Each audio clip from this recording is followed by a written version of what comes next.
بسم الله الرحمن الرحيم الرحمن علم القرآن خلق الإنسان علمه البيان الشمس والقمر بحسبان والنجم والشجر يسجدان والسماء رفعها ووضع الميزان ألا تطغوا في الميزان. السلام عليكم ورحمة الله وبركاته. الحمد لله رب العالمين، نحمده ونستعينه ونستغفره ونؤمن به ونتوكل عليه ونعوذ بالله من شرور أنفسنا ومن سيئات أعمالنا، من يهده الله فلا مضل له ومن يضلله فلا هادي له.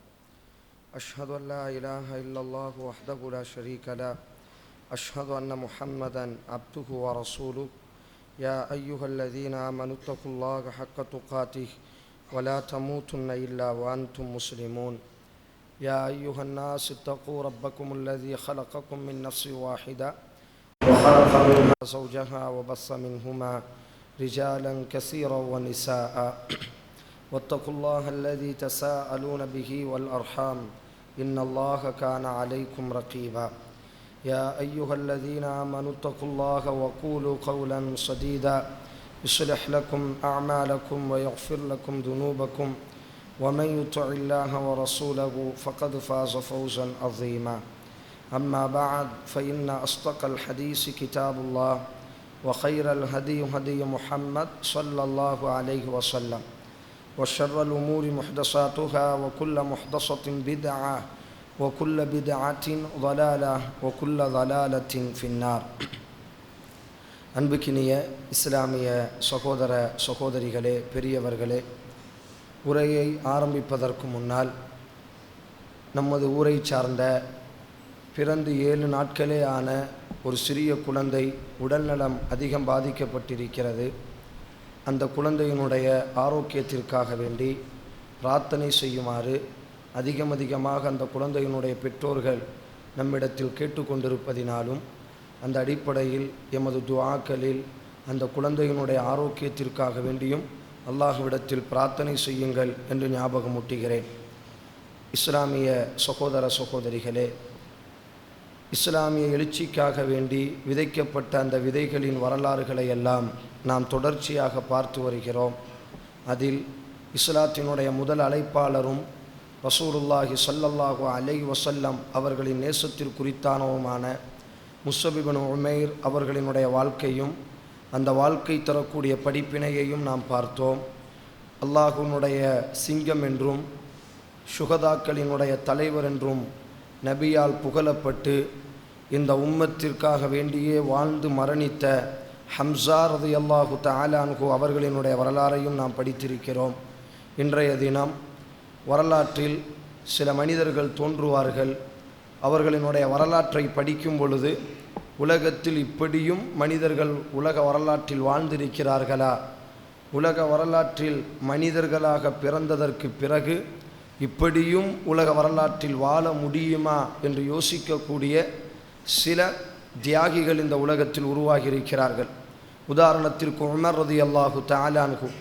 சில பெயர்களை கேட்டாலே அல்லாஹ் ரப்புல் ஆலமீன் அதனுடைய அர்த்தங்கள் புரியாமல் இருந்தால் கூட சில பெயர்களை கேட்டாலே அல்லாஹ் ரப்புல் ஆலமீன் இயற்கையில் ஒரு வீரத்தை அல்லாஹ் நமது இரத்தங்களில் அல்லாஹ் கலந்திருப்பான். அந்த பெயரை கேட்டு முடிக்கும் பொழுது இயற்கையாகவே அல்லாஹ் ரப்புல் ஆலமீன் ஒரு விதமான ஈர்ப்பை அந்த பெயரின் மீது ஏற்படுத்துவான். சுமையா என்ற இந்த பெயரை நீங்கள் அர்த்தமே தெரிய வேண்டாம், ஆனால் கொஞ்சம் இந்த பெயரை நீங்கள் சொல்லி பாருங்கள். உமர் இப்னு ஹத்தாப் என்று சொன்னால் அதே போன்றுதான் ஹாலித் இப்னு வலீத் என்று சொல்லக்கூடிய இந்த பெயருக்கு அர்த்தம் என்ன, இவர் யார், இவரின் வரலாறு என்ன, எதுவுமே நமக்கு தெரியாமல் இருந்தாலும் இந்த பெயரை கேட்கும் பொழுதே இயற்கையாக அல்லாஹ் ஒரு ஈர்ப்பையும் ஒரு வீரத்தையும் அல்லாஹ் ஏற்படுத்துவான். அந்த அடிப்படையில் உலக வரலாற்றில் மனிதர்களாக பிறந்து அவர்களினுடைய வரலாறுகளை படிக்கும் பொழுது இப்படியும் இந்த உலகத்தில் வாழ முடியுமா என்று யோசிக்கக்கூடிய சில வீரர்களில் அதிமுக்கியமான வீரர்கள் இஸ்லாத்தில் உருவாகியிருக்கிறார்கள். அதில் மிக முக்கியமானவர் உமர் ரலியல்லாஹு தஆலா அன்ஹு. அந்த உமர் ரலியல்லாஹுவை போன்றே தோற்றத்தில் இருக்கக்கூடிய ஒரு நபித்தோழர் தான். எவ்வாறு முஸஅப் இப்னு உமைர் ரலியல்லாஹு தஆலா அன்ஹு அவர்கள் அல்லாஹ்வினுடைய தூதரினுடைய தோற்றத்தில் இருந்தார்களோ அதே போன்று உமர் ரலியல்லாஹுவை போன்று தோற்றத்தில் இருப்பவர் மாத்திரமல்ல, உமர் ரலியல்லாஹு தஆலா அன்ஹு அவர்களும் நாம் இன்றைக்கு பார்க்கக்கூடிய இந்த ஹாலித் இப்னு வலீத் என்ற இந்த இருவரும் தான் அன்றைய மக்காவினுடைய சிறந்த குதிரை யுத்த வீரர்களினுடைய வீரர்களாக இருந்தார்கள். எவ்வாறு அல்லாஹ்வின் தூதர் ஸல்லல்லாஹு அலைஹி வஸல்லத்தினுடைய சிறு பிராயத்திலிருந்து தோளுக்கு தோளாக ஹம்ஸா ரலியல்லாஹு நண்பராக இருந்தாரோ அதே போன்றுதான் உமர் ரலியல்லாஹுனுடைய சிறு பிராயத்திலிருந்தே தோழராக இருந்தவர்தான் ஹாலித் இப்னு வலீத் என்று சொல்லக்கூடியவர். வாழும் பொழுதும் வாழ்க்கையினுடைய சிறு பிராயத்திலும் ஒன்றாகவே தங்களது வாழ்க்கையை கழித்தார்கள். உமரை பார்த்தால் ஹாலிதை பார்த்து கொள்ளலாம். ஹாலித் எந்த இடத்தில் நிற்பாரோ அந்த இடத்தில்தான் உமர் ரலியல்லாஹு நிற்பார்கள். அந்த அளவிற்கு தோழனாக வாழ்ந்து கொண்டிருந்தார். யார் இந்த ஹாலித்? மக்காவில் குறைஷி கோத்திரம் என்று சொல்லக்கூடிய நேற்றைய தினம் பார்த்தோம். அல்லாஹு படைத்த கோத்திரத்தில் ஒரு சிறந்த கோத்திரம். அந்த குறைஷி கோத்திரத்தில் பிறந்தவர்தான் இந்த ஹாலித் இப்னு வலீத் ரலியல்லாஹு தஆலா அன்ஹு அவர்கள். இவர்களினுடைய தகப்பனின் பெயர் வலீத் இப்னு முகீரா என்று சொல்லப்படுகிறது. இந்த வலீத் இப்னு முகீரா தான் அன்றைய மக்காவினுடைய மிகப்பெரிய நீதிபதியாக இருந்தார். ஒரு பிரச்சனை என்று சொன்னால், மக்காவில் ஒரு பிரச்சனை என்று வறுமையானால், அபூஜஹில் பெரிய தலைவனாக இருந்தாலும் கூட இந்த அபூஜஹிலையும் உத்துபாவையும் ஷைபா போன்றவர்களையெல்லாம் கட்டுப்படுத்தி நிதானத்தின் அடிப்படையில் அழைத்து செல்லக்கூடிய அளவிற்கு மக்காவினுடைய ஒரு சிறந்த மனிதராகத்தான், மக்காவினுடைய ஒரு சிறந்த ஒரு தலைவராகத்தான் இந்த வலீத் இப்னு முகீரா இருக்கிறார். இவரினுடைய கோத்திரம் பனு மக்சூம். எவ்வாறு அல்லாஹ்வின் தூதர் குறைஷி கோத்திரம் என்பது ஒரு பெரிய கோத்திரம், அந்த கோத்திரத்தில் ஒவ்வொரு கிளைகளாக இருப்பார்கள். ஹாஷிம் என்ற ஒரு கிளை, அதே போன்றுதான் குறைஷி கோத்திரத்தில் மற்றொரு கிளைதான் பனு மக்சூம் என்று சொல்லக்கூடிய கிளை. இந்த பனு மக்சூமில் தான் ஹாலித் இப்னு வலீத் பிறக்குகிறார்கள். தகப்பனும் நாட்டில் அறியப்பட்டவராக வாழ்ந்து கொண்டிருக்கிறார். இந்த சூழ்நிலையில் ஹாலித் இப்னு வலீத் பிறக்கப்படும் பொழுதே வீரராக தகப்பனினுடைய பார்வையில் வளர்க்கப்படுகிறார். இயற்கையிலேயே இவர் அறியப்பட்ட உயர்ந்த இராணுவ குடும்பத்தில் பிறந்ததினால், நீதி செலுத்தக்கூடிய நீதிபதியினுடைய மகனாக பிறந்ததினால் ஹாலித் இப்னு வலீதை அவரினுடைய தகப்பன் பிறக்கும் பொழுதே சிறந்த வீரராக, ஒரு சிறந்த மனிதராக ஹாலித் இப்னு வலீதை வளர்த்து கொண்டே வருகிறார்கள். மக்காவினுடைய யாரை கேட்டாலும் ஹாலித் இப்னு வலீதை தெரியாது என்று சொல்ல முடியாத அளவிற்கு அத்தனை நபர்களினுடைய உள்ளத்திலும் ஹாலித் இப்னு வலீத் வாழ்ந்த காலகட்டத்தில் நிரப்பமாக வாழ்ந்து கொண்டிருந்த ஒரு மனிதர் தான் ஹாலித் இப்னு வலீத். அல்லாஹ்வின் தூதர் ஸல்லல்லாஹு அலைஹி வஸல்லம் இஸ்லாத்தை தனது 40வது வயதில் மக்காவினுடைய வீதியில் அறிமுகப்படுத்துகிறார்கள். தந்தை இஸ்லாத்தை எதிர்ப்பதில் முன்னணியில் நின்றதினால், தந்தைக்கு கீழே தனையன் வாழ்ந்து கொண்டிருந்த காரணத்தினால் இந்த ஹாலித் இப்னு வலீதினுடைய உள்ளமும் இஸ்லாத்தை பற்றி தப்பும் தவறுமாகவே புரிந்து கொண்டிருந்தது. இஸ்லாத்தினுடைய மிக முக்கியமான எதிரிகளினுடைய பட்டியலில் ஹாலித் இப்னு வலீதும் முன்னால் வந்து நிற்க ஆரம்பிக்கிறார். எந்த அளவிற்கு அவர் எதிரியாக மாறிவிட்டார் என்று சொன்னால், அல்லாஹ்வின் தூதர் ஸல்லல்லாஹு அலைஹி வஸல்லம் பத்ரில் இந்த ஹாலித் இப்னு வலீத் கலந்து கொள்ளவில்லை. பத்ரில் முஸ்லிம்களுக்கு வெற்றி கிடைக்குகிறது, மக்கா குறைஷிகளுக்கு தோல்வி கிடைக்குகிறது. இந்த சூழ்நிலையில் இப்பொழுது அபூ சுஃபியானினுடைய தலைமையில் உஹத் என்ற யுத்தத்திற்கு தயாராகும் பொழுது இவரே முன்னால் வருகிறார். நம்முடைய குறைஷிகளுக்கு தோல்வியடைந்ததினால் நாம் இவர்களுக்கு ஒரு பெரிய பாடத்தை கற்றுக் கொடுக்க வேண்டும் என்ற சிந்தனையில் இப்பொழுது ஹாலித் இப்னு வலீத் ரலியல்லாஹு தஆலா அன்ஹு அவர்கள் குதிரையில் அதிகம் வீரமிக்கவராக இருந்தார். இவரிடத்தில் இருக்கக்கூடிய ஒரு சிறந்த ஒரு சிறப்பு என்னவென்று சொன்னால், 2 விதத்தில் இவர் சிறப்பானவராக, ஒன்று வாளை வீசக்கூடிய விதத்திலும் குதிரையில் பயணம் செய்யக்கூடிய விதத்திலும். அவ்வப்பொழுது மக்காவில் ஆரம்ப காலகட்டத்தில் உமர் அவர்களுக்கும் சத்தம் ஏதாச்சும் பிரச்சனையா இருக்கு, சத்தம் ஏதாச்சும் இருக்கா, கொஞ்சம் குறைச்சிக்கிடுங்களேன், கதை இதை மாதிரி ஹாலித் இப்னு வலீத் அவர்களுக்கும் உமர் அவர்களுக்கும் தான் மக்காவினுடைய வீதியில் அவ்வப்பொழுது குதிரை யுத்தம் நடைபெறும், குதிரை போட்டி நடைபெறும். இதில் யார் வெற்றி பெற்றார் என்று தீர்மானிக்க முடியாத அளவிற்கு நடுவர்கள் வந்து விடுவார்கள். அந்த அளவிற்கு இந்த இருவரும் குதிரையில் அதிகம் விரைவாக பயணம் செய்வார்கள். இப்பொழுது ஹாலித் இப்னு வலீத் தான் பயிற்சி கொடுத்த 300 இளைஞர்களை அழைத்தவராக இப்பொழுது உஹதினுடைய மைதானத்திற்கு வருகிறார். உஹதில் அல்லாஹ் ரப்புல் ஆலமீன் ஆரம்பத்தில் வெற்றியை கொடுக்கிறான். ஒரு கட்டத்தில் ஹாலித் இப்னு வலீதை தவிர அத்தனை குறைஷிகளும் மனம் தளர்ந்து விட்டார்கள். இந்த யுத்தத்திலும் நமக்கு தோல்வி கிடைத்து விட்டது என்பதாக அத்தனை குறைஷிகளும் உயிருக்கு பயந்து ஓடும் பொழுது இந்த ஹாலித் இப்னு வலீத் மாத்திரம் தனிமையில் நின்று கொண்டு அவர்களை அழைக்கிறார். இல்லை, நீங்கள் ஓடிக்கொண்டிருக்கிறீர்கள், ஆனால் நான் வெற்றியினுடைய வாசலை பார்த்து கொண்டிருக்கிறேன், வாருங்கள் என்பதாக ஓடிய வீரர்களை ஒன்றிணைத்தது என்பதை தாண்டி உஹதினுடைய யுத்தத்தில் ஒரு பெரிய பாதிப்பு முஸ்லிம்களுக்கு ஏற்பட்டது என்று சொன்னால், உஹதினுடைய மைதானத்தில் 70 நபித்தோழர்கள் சின்ன பின்னமாக்கப்பட்டார்களே. ஆனால் உஹதினுடைய மைதானத்தில் ஹம்சா ரலியல்லாஹு தஆலா அன்ஹு, முஸ்அப் இப்னு உமைர், அனஸ் இப்னு நதர், அப்துல்லா பின் ஜஹஷ் போன்ற பெரிய வீரர்கள் எல்லாம் அலக்களிக்கப்பட்டார்களே. ஆனால் அதற்கு மிக முக்கியமான ஒரு பங்கு ஹாலித் இப்னு வலீதிற்கு இருக்கிறது என்பதை இஸ்லாமிய வரலாறு இன்று வரை மறக்கவில்லை. அந்த அளவிற்கு வீரராக நின்றவர் எதிரிகள் மனம் தளரும் பொழுது கூட, தன்னுடன் இருப்பவர்கள் விரண்டு ஓடும் பொழுது கூட முஸ்லிம்களுக்கு தோல்வியை ஏற்படுத்தி கொடுக்க வேண்டும் என்பதில் கண்ணும் கருத்துமாக தனது வாழ்க்கையை எல்லா சூழ்நிலையிலும், அதற்கு பிறகு நடந்த அத்தனை யுத்தத்திலும் ஹாலித் இப்னு வலீத், அஹ்ஸாப் என்று சொல்லக்கூடிய அகல் யுத்தம், அந்த அகல் யுத்தத்திலும் ஹாலித் இப்னு வலீத் முன்னால் நின்று கொண்டு போராடி கொண்டிருப்பார். அல்லாஹ்வின் தூதர் ஸல்லல்லாஹு அலைஹி வஸல்லம் எந்த அளவிற்கு ஹாலித் இப்னு வலீத் அவரினுடைய ஆரம்ப காலகட்டம் இஸ்லாத்தை வெறுப்பாக இருந்தார் என்று சொன்னால், ஹுதைபியா உடன்படிக்கைக்காக வேண்டி ரசூலுல்லாஹ் மதீனாவில் துல்ஹுலைஃபாவில் இஹ்ராம் அணிந்த நிலையில் எந்த ஒரு வாளையும் வெளியே காட்டாமல் பயணத்திற்காக வேண்டி எடுத்துச் செல்லக்கூடிய ஒரு வாளை மாத்திரம் அதையும் உரையில் வைத்தவர்களாக, தல்பியா சொன்னவர்களாக, தன்னுடைய பலி பிராணிகளை, இது குர்பானியினுடைய பலி பிராணிகள், யுத்தம் செய்ய வரவில்லை என்று அறிவிப்பு செய்தவர்களாக அல்லாஹ்வின் தூதர் ஸல்லல்லாஹு அலைஹி வஸல்லம் ஹிஜ்ரி 6ஆம் ஆண்டு கஅபாவை பார்க்கலாம் என்ற பாசத்தில் அல்லாஹ்வின் தூதர் உள்ளே நுழைய விரும்புகிறார்கள். அவர்களை யார் தடுத்தால் தெரியுமா? ஹாலித் இப்னு வலீதிற்கு மக்காவில் இருக்கிறார். இப்பொழுது தகவல் கேட்கிறது. ஹாலித் இப்னு வலீத் உடனே குதிரை யுத்த வீரர்களை ஒன்றிணைக்கிறார். அல்லாஹ்வின் தூதர் ஸல்லல்லாஹு அலைஹி வஸல்லத்தை மக்காவிற்குள் நாங்கள் விட மாட்டோம் என்பதாக ஹாலித் இப்னு வலீத் படைகளை கொண்டு தடுத்து கொண்டிருக்கிறார். ஹதீஸில் வரும், அல்லாஹ்வின் தூதர் ஸல்லல்லாஹு அலைஹி வஸல்லம் மதீனாவிலிருந்து மக்காவிற்கு நேரடியாக நுழையக்கூடிய பாதையோடித்தான் ரசூலுல்லாஹ் தன்னுடைய உம்ராவை நிறைவேற்றுவதற்காக வேண்டி செல்வார்கள். அந்த இடத்தில் இப்பொழுது ஹாலித் ஒரு பெரிய படையை நிப்பாட்டி வைத்திருப்பார். அல்லாஹ்வின் தூதர் ஸல்லல்லாஹு அலைஹி வஸல்லம் பார்க்கிறார், அந்த இடத்தை தாண்டினால் கண்டிப்பாக நமக்கும் ஹாலிதிற்கும் யுத்தம் உருவாகும். ஆதலால் வழக்கத்திற்கு மாற்றமாய் ஹுதைபியா எந்த இடத்தில் இருக்கிறது? ஏதோ ஒரு இடத்தில் ஹுதைபியா இருக்கிறது. மதீனாவிற்கும் மக்காவிற்கும் ஹுதைபியாவிற்கு சம்பந்தம் இல்லை. மக்காவிற்கு நுழைய வேண்டிய அவசியம், ஹுதைபியா இடையில் தெரிய வேண்டிய அவசியம் இல்லை. ஆனால் அல்லாஹ்வின் தூதர் ஹாலித் இப்னு வலீத் அந்த இடத்தில் நிற்பதினால், அந்த இடத்தை தாண்டினால் நாம் இஹ்ராம் அணிந்திருக்கிறோம். நமது நோக்கமும் லட்சியமும் அல்லாஹ்வின் இறை இல்லத்தை உம்ரா செய்வது மாத்திரம்தான். ஆனால் ஹாலித் இப்னு வலீதை தாண்டினால் யுத்தம் செய்ய வேண்டும் என்ற ஒரே காரணத்திற்காக வேண்டி அல்லாஹ்வின் தூதர் வழக்கத்திற்கு மாற்றமான இடத்தை தேர்வு செய்கிறார். ஹுதைபியாவினுடைய பாதையாக ஹாலித் இப்னு வலீத் விடவில்லை.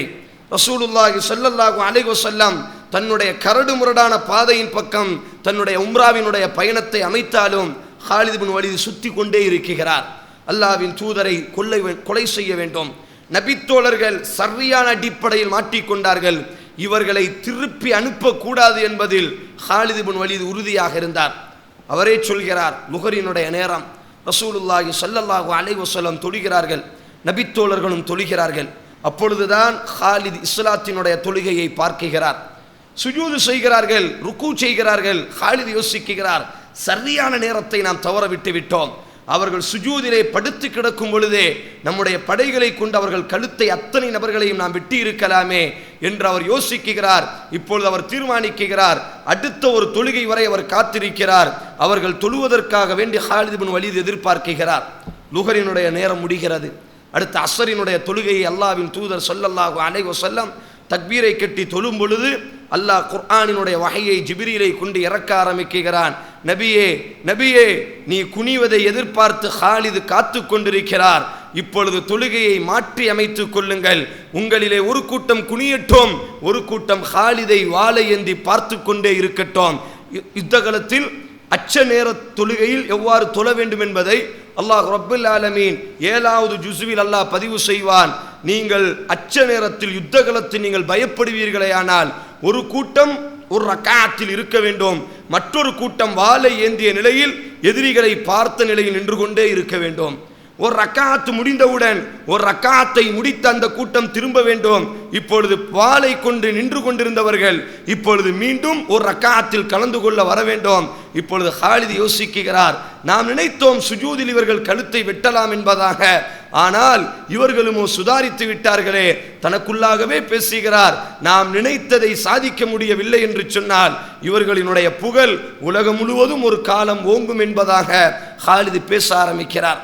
அந்த அளவிற்கு முஸ்லிம்களினுடைய மிகப்பெரிய எதிரியாய் அபூஜஹல் எல்லாம் எதிரி களத்தில் நின்று இருக்கிறான். ஆனால் முஸ்லிம்களுக்கு பெரிய இழப்பை ஏற்படுத்திய ஒரு எதிரி இருப்பார் என்று சொன்னால், முஸ்லிம் உம்மத்தை அலக்களித்த ஒரு எதிரி இருப்பார் என்று சொன்னால், முஸ்லிம் உம்மத்தும் ஒரு சில நேரங்களில் ஒரு வீரரினுடைய தாக்குதலை பார்த்து முஸ்லிம் முஜாஹிதீன்களும் விரண்டு ஓடி இருப்பார்களேயானால் ஹாலித் இப்னு வலீதினுடைய அந்த வீரத்திற்கு முன்னால் தான். அந்த அளவிற்கு அவரினுடைய வாழ்க்கை இறுக்கமாக இஸ்லாத்தை பற்றி வெறுப்புமாக கலைந்து கொண்டிருக்கக்கூடிய சூழ்நிலையில்தான் ஹுதைபியாவினுடைய ஒப்பந்தம் முடிகிறது. ஹாலித் இப்னு வலீதிற்கு ஒரு சகோதரர் இருந்தார். இந்த சகோதரர் இஸ்லாத்தை பத்ரினுடைய யுத்தத்திற்கு பிறகு ஏற்றுக்கொள்கிறார். இப்பொழுது ஹுதைபியாவினுடைய உடன்படிக்கை முடிந்ததற்கு பிறகு தனது சகோதரனுக்கு கடிதம் எழுதுகிறார். எனது சகோதரனே, எனது சகோதரனே, நீ ஏன் இன்னும் உன்னுடைய பழைய கொள்கையில் இருக்கிறாய்?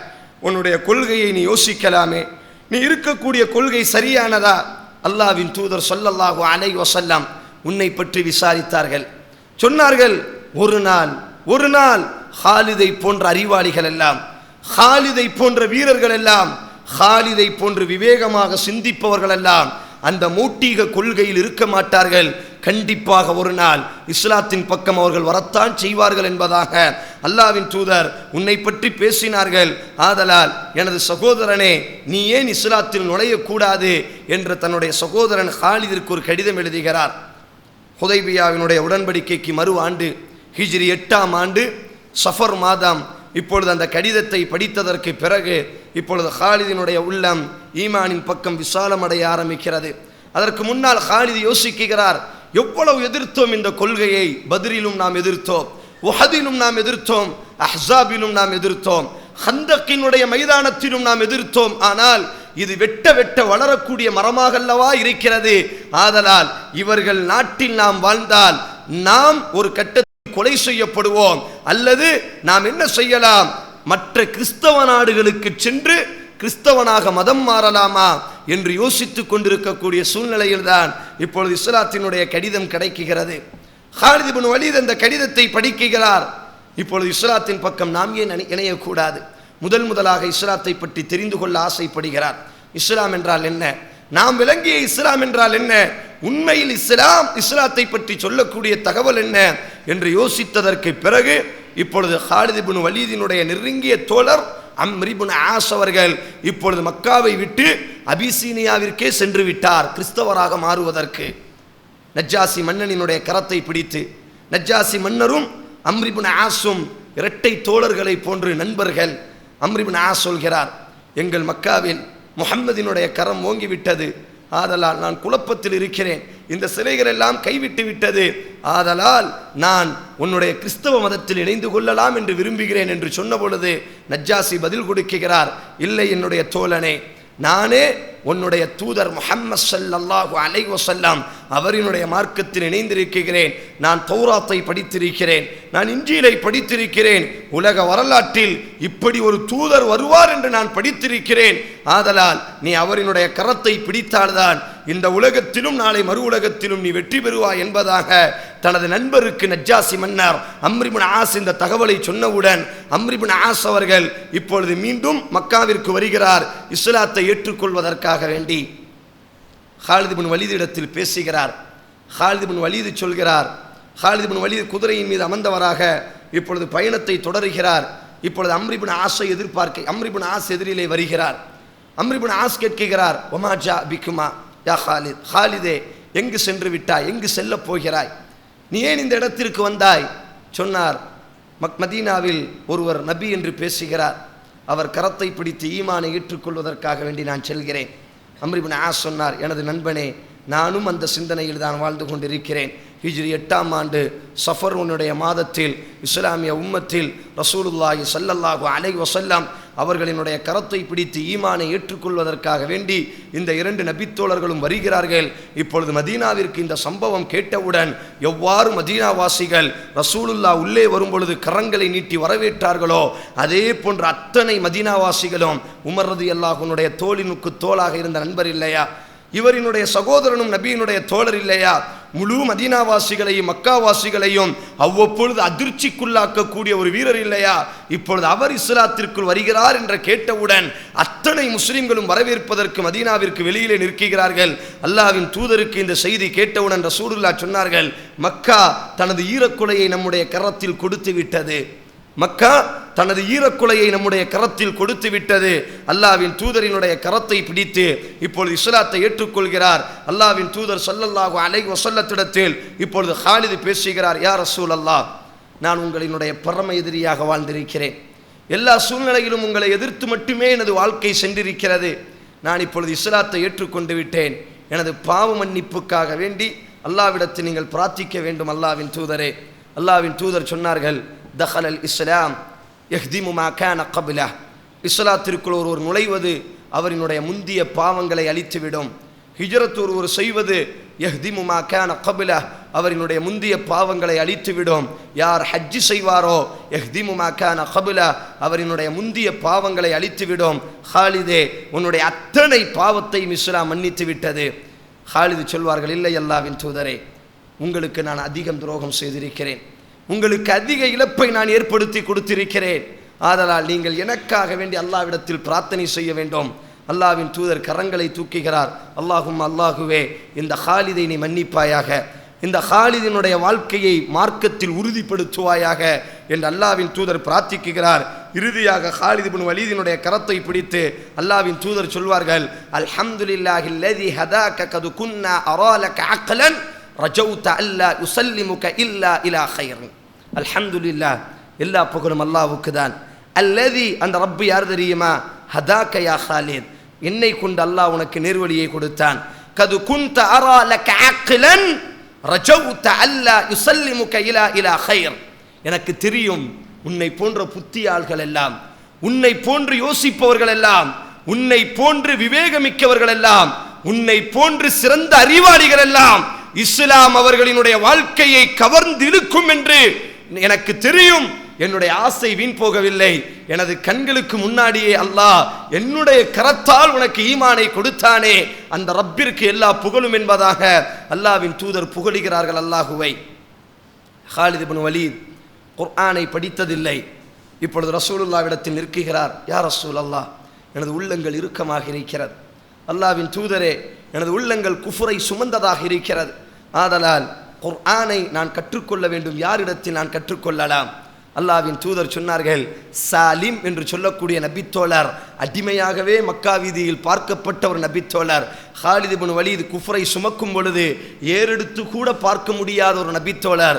அல்லாஹ்வின் தூதர் சொன்னார்கள், நீ குர்ஆனை கற்றுக்கொள்ள வேண்டுமா, இந்த அபூ ஹுதைஃபாவினுடைய அடிமையான சாலிம் என்னுடைய வீட்டை நீ தட்டுவாயாக. அபூ ஹுதைஃபாவினுடைய அடிமையான சாலிம் தான் இந்த குர்ஆனை அதிக மனப்பாடம் செய்திருக்கிறார், அவரிடத்திலிருந்து நீ குர்ஆனை கற்றுக்கொள்ளலாம். சாலிமினுடைய வீட்டை இரவிலே தட்டுகிறார் ஹாலித் இப்னு வலீத். சாலிம் கதவுகளை திறக்குகிறார். யாரினுடைய வீட்டில் அடிமையாக இருந்தாரோ அந்த வீட்டினுடைய எஜமானன் இப்பொழுது குர்ஆனை கற்றுக்கொள்வதற்காக வேண்டி சாலிமினுடைய வீட்டை தட்டுகிறார். சாலிமினுடைய குடும்பத்தில்தான், ஹாலித் இப்னு வலீதினுடைய குடும்பத்தில் தான் இந்த சாலிம் அடிமையாக வாழ்ந்து கொண்டிருந்தார். ஹாலித் சொன்னார், எனது சகோதரனே, என்னுடைய உள்ளங்கள் இறுக்கமாக இருக்கிறது, குர்ஆன் என்றால் எனக்கு எதுவென்று தெரியாது, குர்ஆனை வஹீயின் அடிப்படையில் எவ்வாறு புரிந்து ஓத வேண்டும் என்று நீ எனக்கு கற்றுக் கொடுப்பாயாக என்று இரவிலே தட்டும் பொழுது இப்பொழுது சாலிம் ரலியல்லாஹு தஆலா அன்ஹு அவர்கள் சூரா முத்தஸ்ஸிர் என்று சொல்லக்கூடிய 29வது ஜுஸ்வினுடைய அந்த அத்தியாயத்தை ஓதி காமிக்கிறார்கள். அந்த அத்தியாயத்தை ஓதி கொடுத்து கொண்டு இருப்பார். இப்பொழுது அவர் திருப்பி சொல்வார், அல்லாஹ் அந்த அத்தியாயத்தில் ஹாலித் இப்னு வலீதினுடைய தகப்பனை பற்றி ஒரு சம்பவம் பேசுகிறான். வலீத் இப்னு முகைரா, மக்காவாசிகள் எல்லாம் ரசூலுல்லாஹி இஸ்லாத்தினுடைய அந்த ஆரம்ப விஷயத்தை பரப்பி கொண்டிருக்கக்கூடிய அந்த சூழ்நிலையில் இப்பொழுது அபூஜஹிலும் உத்துவா போன்ற அந்த மக்காவினுடைய உயர்ந்த கோத்திரத்தை சார்ந்தவர்கள் எல்லாம் இப்பொழுது இந்த வலீத் இப்னு முகைராவினுடைய வீட்டை தட்டுவார்கள். வலீத் இப்னு முகைராவே, இந்த முஹம்மதினுடைய கரம் ஓங்கிக் கொண்டே இருக்கிறது. இந்த முஹம்மதை தடுத்து நிறுத்துவதற்கு வேறு வழி இல்லை. இவரினுடைய குர்ஆனை கேட்டு மக்கள் எல்லாம் அவருக்கு பின்னால் சென்று கொண்டிருக்கிறார்கள். ஆதலால் இப்பொழுது நாம் என்ன செய்யலாம்? இவரை விட்டும் மக்கள் குர்ஆனை கேட்காமல் இருக்க வேண்டுமேயானால், இவரை தொட்டும் குர்ஆன் இந்த உலகத்தில் பரவாமல் இருக்க வேண்டுமேயானால், எங்களை விட வயதில் மூத்தவராக நீங்கள் இருப்பதினால் நாங்கள் உங்களிடத்தில் ஆலோசனை கேட்கிறோம். நாங்கள் என்ன செய்யலாம் என்பதாக இப்பொழுது ஹாலித் இப்னு வலீதினுடைய வாப்பாவிடத்தில் அந்த மக்காவினுடைய அந்த மோசமான அபூஜஹில் உட்பட அந்த பெரிய வகையார்கள் இப்பொழுது கேட்கிறார்கள். இப்பொழுது அந்த ஹாலித் இப்னு வலீதினுடைய தகப்பன் வலீத் இப்னு முகைரா என்பவர் யோசிக்கிறார். அதைத்தான் அல்லாஹ் ரப்புல் ஆலமீன் இப்பொழுது முத்தஸ்ஸிரில் அல்லாஹ் பேச ஆரம்பிக்கிறான். அவன் யோசித்தான் இந்த குர்ஆனை பற்றி எப்படியெல்லாம் தப்பும் தவறுமாக மனித சமூகத்திடத்தில் பரப்பலாம் என்பதாக அவன் யோசித்தான். இன்னஹு ஃபக்கர வ கத்தர், நிச்சயமாக அவன் இந்த குர்ஆனை பற்றி மிக துல்லியமாக கவனித்தான்.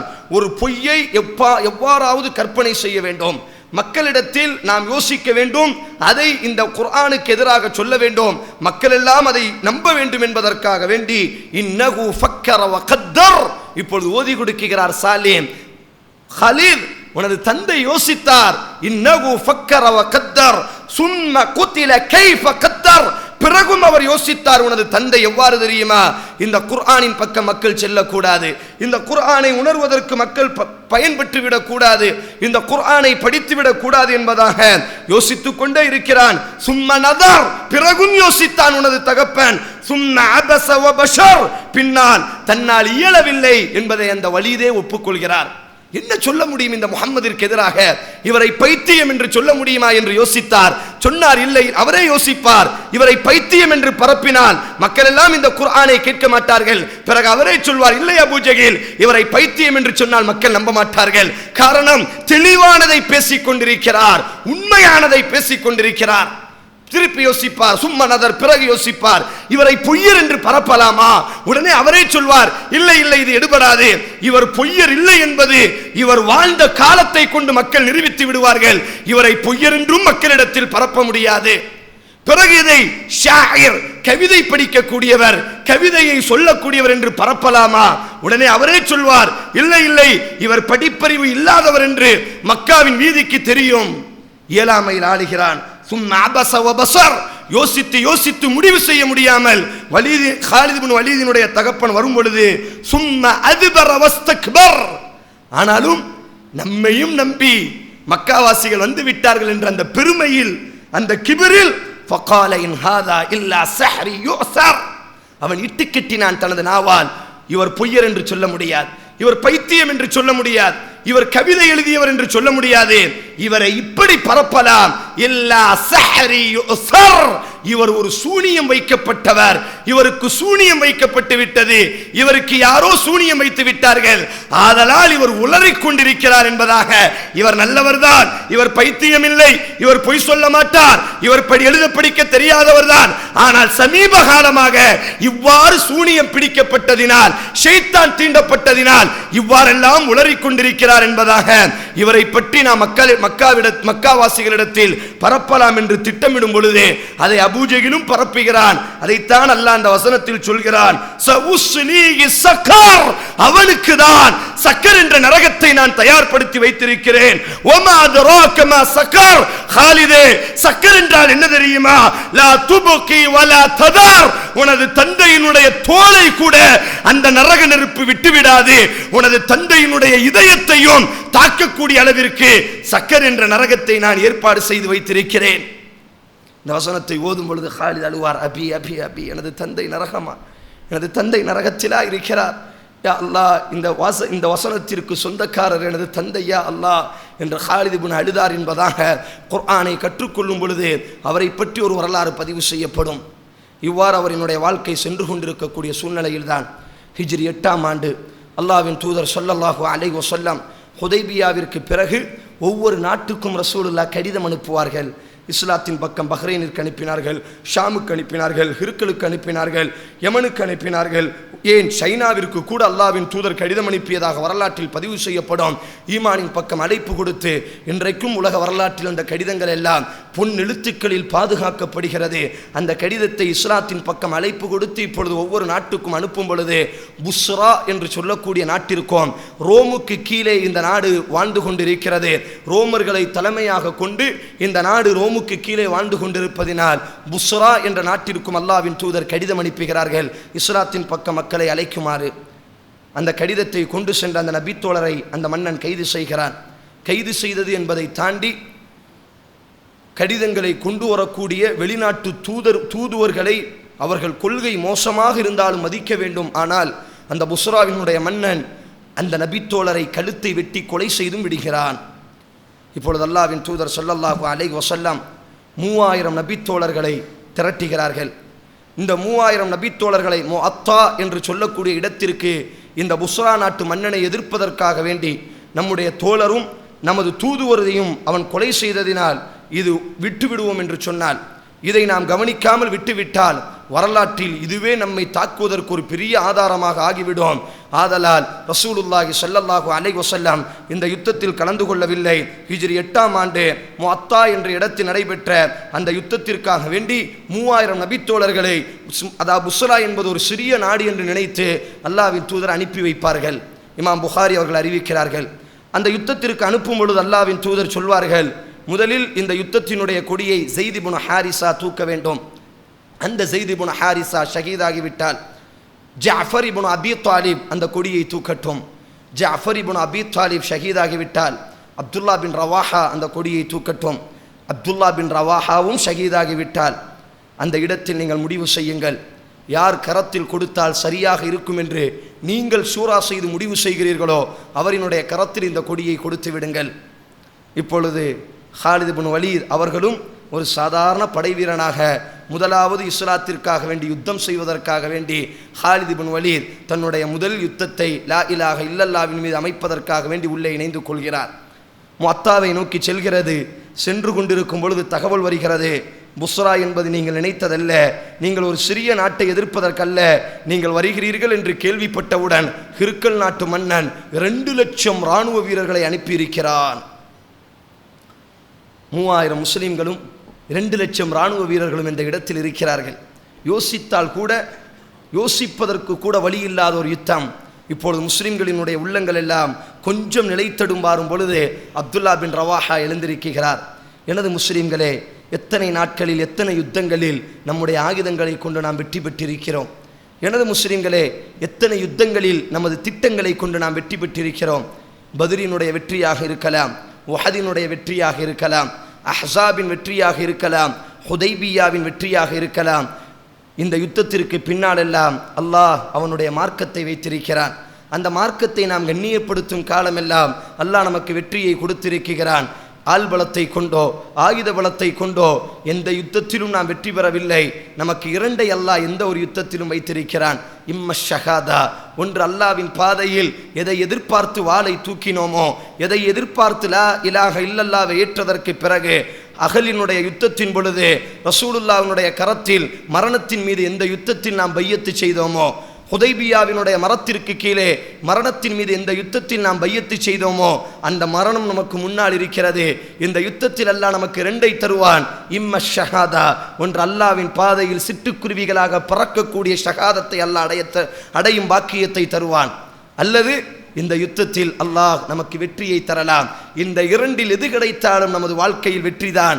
ஆதலால் நீங்கள் மனம் தளர வேண்டாம் என்பதாக 3000 இராணுவ வீரர்களை அழைத்தவராக, அந்த இராணுவ வீரர்களில் ஒரு சாதாரண இராணுவ வீரனாக, முதல் இராணுவ வீரராக இஸ்லாத்தினுடைய முதல் யுத்தத்தை பார்ப்பதற்காக வேண்டி காலித் இப்னு வலீதும் உள்ளே சென்று கொண்டிருக்கிறார். இப்பொழுது யுத்தம் ஆரம்பமாகிறது. 2 லட்சம் ரோம இராணுவ வீரர்களுக்கு மத்தியில் 3000 இராணுவ வீரர்கள். அல்லாஹ்வின் தூதர் ஸல்லல்லாஹு அலைஹி வஸல்லம் இமாம் புகாரி அறிவிக்கிறார்கள், யாரையெல்லாம் ஷஹாதத் அடைந்தால், இவர் மரணித்தால் இவரினுடைய கரத்தில் கொடுங்கள், இவர் மரணித்தால் இவரினுடைய கரத்தில் கொடுங்கள், இவர் மரணித்தால் இவரினுடைய கரத்தில் கொடுங்கள் என்பதாக அல்லாஹ்வின் தூதர் யாரையெல்லாம் சொன்னார்களோ, இப்பொழுது மிம்பரின் மீது அல்லாஹ்வின் தூதர் ஏறுகிறார்கள். அல்லாஹ்வின் தூதர் ஸல்லல்லாஹு அலைஹி வஸல்லம் கூறினார்கள், இப்பொழுது ஸைத் இப்னு ஹாரிஸா முஅத்தாவினுடைய மைதானத்தில் யுத்தத்தினுடைய கொடியை தூக்கிவிட்டார். ஃபஉஸீப, நான் சொன்னதை போன்ற அவர் ஷஹாதத்தை அடைந்து விட்டார். சும்ம அஹதர் ராயா, இப்பொழுது மீண்டும் ஜாஃபர் இப்னு அபி தாலிப், எனது அண்ணனின் மகன் ஜாஃபர் இப்பொழுது கொடியை தூக்கிவிட்டார். ஃபஉஸீப, அவரும் இப்பொழுது ஷஹாதத்தை அடைந்து கொண்டார். சும்ம அஹதர் ராயா, பிறகு கொடியை பிடித்து விட்டார். அப்துல்லா பின் ரவாஹா என்ற என்னுடைய நபித்தோழர் கொடியை பிடித்து விட்டார். வீரமாக நின்று போராடி கொண்டிருக்கிறார். ஃபஉஸீப, நான் சொன்னதை போன்று அவரும் ஷஹாதத்தை அடைந்து கொண்டார். நபித்தோழர்கள் இமாம் புகாரி அறிவிக்கிறார், வ ஐனாஹு ஸல்லல்லாஹு அலைஹி வஸல்லம் தத்ரிஃபான், நபியினுடைய முகத்தை நாம் பார்த்தோம். ரசூலுல்லாஹ்வினுடைய கண்களிலிருந்து கண்ணீர் வடிந்து கொண்டே இருந்தது. இந்த யுத்தத்தினுடைய 3 இராணுவ வீரர்களும், இராணுவ வீரர்கள் என்று சொன்னால் சாதாரண இராணுவ வீரர்கள் அல்ல, இந்த உம்மத்தினுடைய முக்கியமான இராணுவ வீரர்களை இப்பொழுது இழந்து கொண்டு இப்பொழுது எனது இஸ்லாமிய படை அனாதையாக முஅத்தாவினுடைய மைதானத்தில் நின்று கொண்டிருக்கிறது. இப்பொழுது பத்ரில் கலந்து கொண்ட ஒரு நபித்தோழரினுடைய கரத்தில், சாபித் இப்னு அர்கம் என்று சொல்லக்கூடிய நபித்தோழரினுடைய கரத்தில் இப்பொழுது கொடி வருகிறது. சாபித் இப்னு அர்கம் இப்பொழுது கையில் கொடியை தூக்குகிறார். உடனே தன்னுடைய இஸ்லாமிய படையை அழைக்கிறார். காலித் இப்னு வலீதையும் அழைக்கிறார். காலிதே, இது உனக்கு முதல் யுத்தமாக இருக்க, ஆனால் இந்த யுத்தத்தில் நீ கொடியை பிடித்தே ஆக வேண்டும்.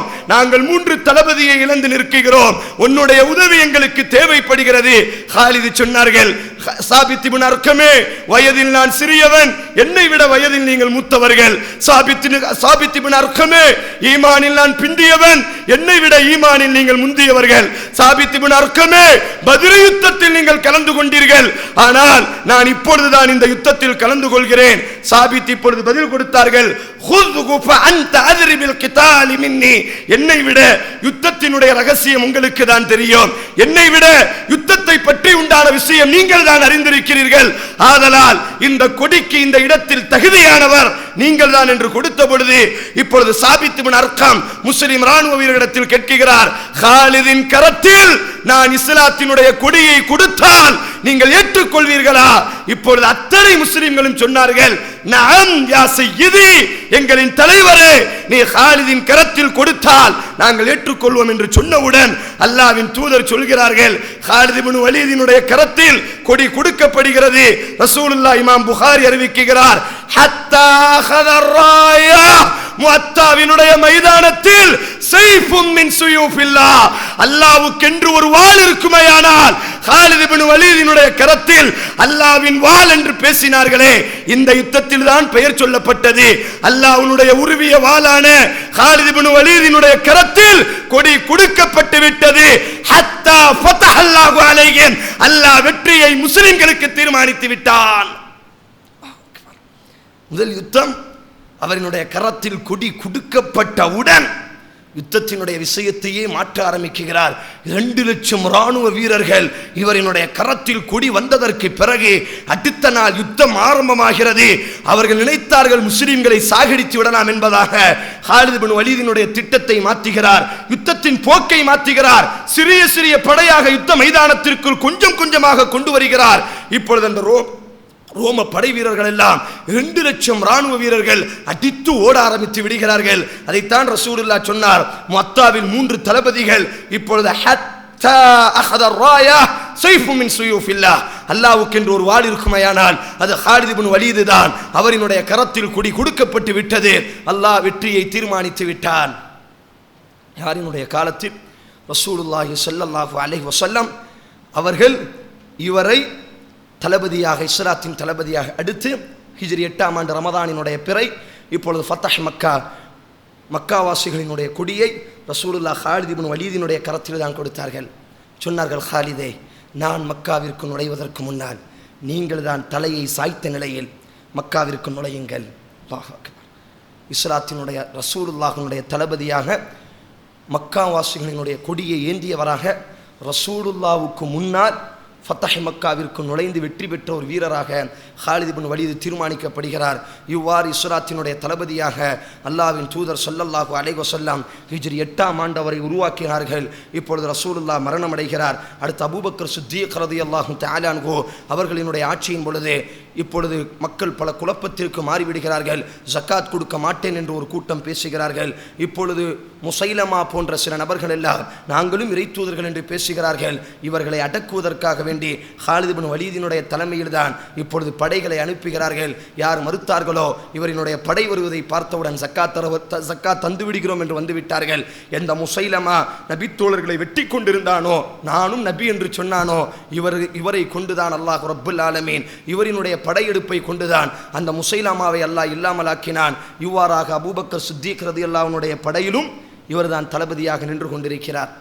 இந்த சூழ்நிலையில்தான் ஈராக்கில் பாரசீகம் என்று நாம் பார்க்கக்கூடிய அந்த ஈராக்கை வெற்றி கொள்வதற்காக வேண்டி அல்லாஹ்வின் தூதர் மரணிப்பதற்கு முன்னால் 3 சுப செய்திகளை சொல்லியிருப்பார்கள். இமாம் புகாரி அறிவிக்கிறார்கள், அகல் என்ற ஒரு யுத்தம் தோண்டப்படும் பொழுது ஒரு பாறை முன்னால் குறுக்கிட்டு விடும். நபித்தோழர்கள் எல்லாம் உடைப்பார்கள். அந்த பாறை உடைய மறுக்கும். ரசூலுல்லாவிடத்தில் சொல்லப்படும், யா ரசூலல்லாஹ், அத்தனை நபர்களும் உடைத்து விட்டோம், அந்த பாறை உடையவில்லை. அல்லாஹ்வின் தூதர் கேட்பார்கள், அந்த கோடாரியை எனது கரத்தில் கொடுங்கள். இமாம் புகாரி அறிவிக்கிறார். அந்த கோடாரியை தூக்குவார்கள். பிஸ்மில்லாஹி அல்லாஹு அக்பர் என்று சொல்லி அந்த கோடாரியை கொண்டு அந்த பாறையை அடிப்பார்கள். அந்த பாறையிலிருந்து இப்பொழுது ஒளி வெளியே வரும். அந்த பாறை கொஞ்சம் உடைய ஆரம்பிக்கும். ஒசானியா 2வது பிஸ்மில்லாஹி அல்லாஹு அக்பர் என்று சொல்லி 2வதும் அடிப்பார்கள். மீண்டும் அந்த பாறையிலிருந்து ஒளி வரும். இப்பொழுது மீண்டும் அந்த பாறை கொஞ்சம் உடைய ஆரம்பிக்கும்.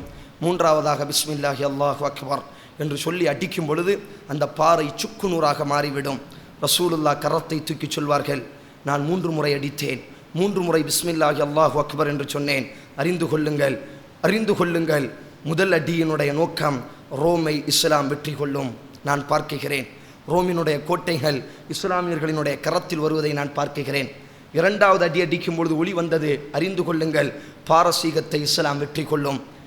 3வது அடி அடிக்கும் பொழுது ஒளி வந்தது, அறிந்து கொள்ளுங்கள், யமன் ஷாமினுடைய வெள்ளை கோட்டைகளை எனது கண்களால் நான் பார்க்கிறேன் என்பதாக அல்லாஹ்வின் தூதர் சொன்னார்களே. மரணிப்பதற்கு முன்னால் சொன்னார்கள், இஸ்லாம் ரோமிற்கு செல்லும், இஸ்லாம் பாரசீகத்திற்கு செல்லும், இஸ்லாம் ஷாமிற்கு செல்லும் என்று சொன்னார்களே. அந்த அடிப்படையில் ஹாலித் இப்னு வலீத் அவர்களை தளபதியாக கொண்டு பாரசீகத்தை வெற்றியடைவதற்காக வேண்டி அபூபக்கர் சித்தீக் ரலியல்லாஹு தஆலா அன்ஹு அவர்கள் படையை அனுப்புகிறார்கள். ஈராக்கையும் வெற்றி பெறுகிறார்கள். இப்பொழுது அடித்த கடிதம் வருகிறது, ஹாலிதே, ஒரு முன்னறிவிப்பை நாம் நிறைவேற்றிவிட்டோம். இன்னும் 2 முன்னறிவிப்புகள் இருக்கிறது. ரோமை பிடிக்க வேண்டும், ஷாமை பிடிக்க வேண்டும். வாருங்கள், உங்கள் படையை திரட்டியவர்களாக ஷாமை எதிர்கொள்வதற்கு நீங்கள் தயாராகுங்கள் என்று சொன்ன பொழுது 46,000 இராணுவ வீரர்களை கொண்டு இஸ்லாமிய உம்மத் அத்தனை இடங்களிலும், இந்த ஷாமில் தான் மஸ்ஜிதுல் அக்ஸா இருக்கிறது, இந்த ஷாமில் தான் பலஸ்தீன் இருக்கிறது, இந்த ஷாமில் தான் அல்லாஹ்வின் தூதர் சொன்னார், அஜ்னிஹத்துல் மலாயிகா, மலக்குகள் தங்கள் ரக்கையை இரித்து கொண்டிருக்கிறார்கள், இந்த ஷாமில் இருந்துதான் ஈமான் உலகத்திற்கு பரவும் என்று சொன்னார்களே. இப்பொழுது அபூபக்கர் சித்தீக் ரலியல்லாஹு அலைஹி அழைப்பு கொடுக்கிறார், ஹாலிதே, நபியினுடைய முன்னறிவிப்பை நாம் வெற்றி அடைய வேண்டும், நம்முடைய 3வது புனித ஸ்தலமான அக்ஸாவை மீட்க வேண்டும், வாருங்கள் உங்கள் படையை அடைத்தவர்களாக என்று சொன்ன பொழுது யாருக்கு எதிராக?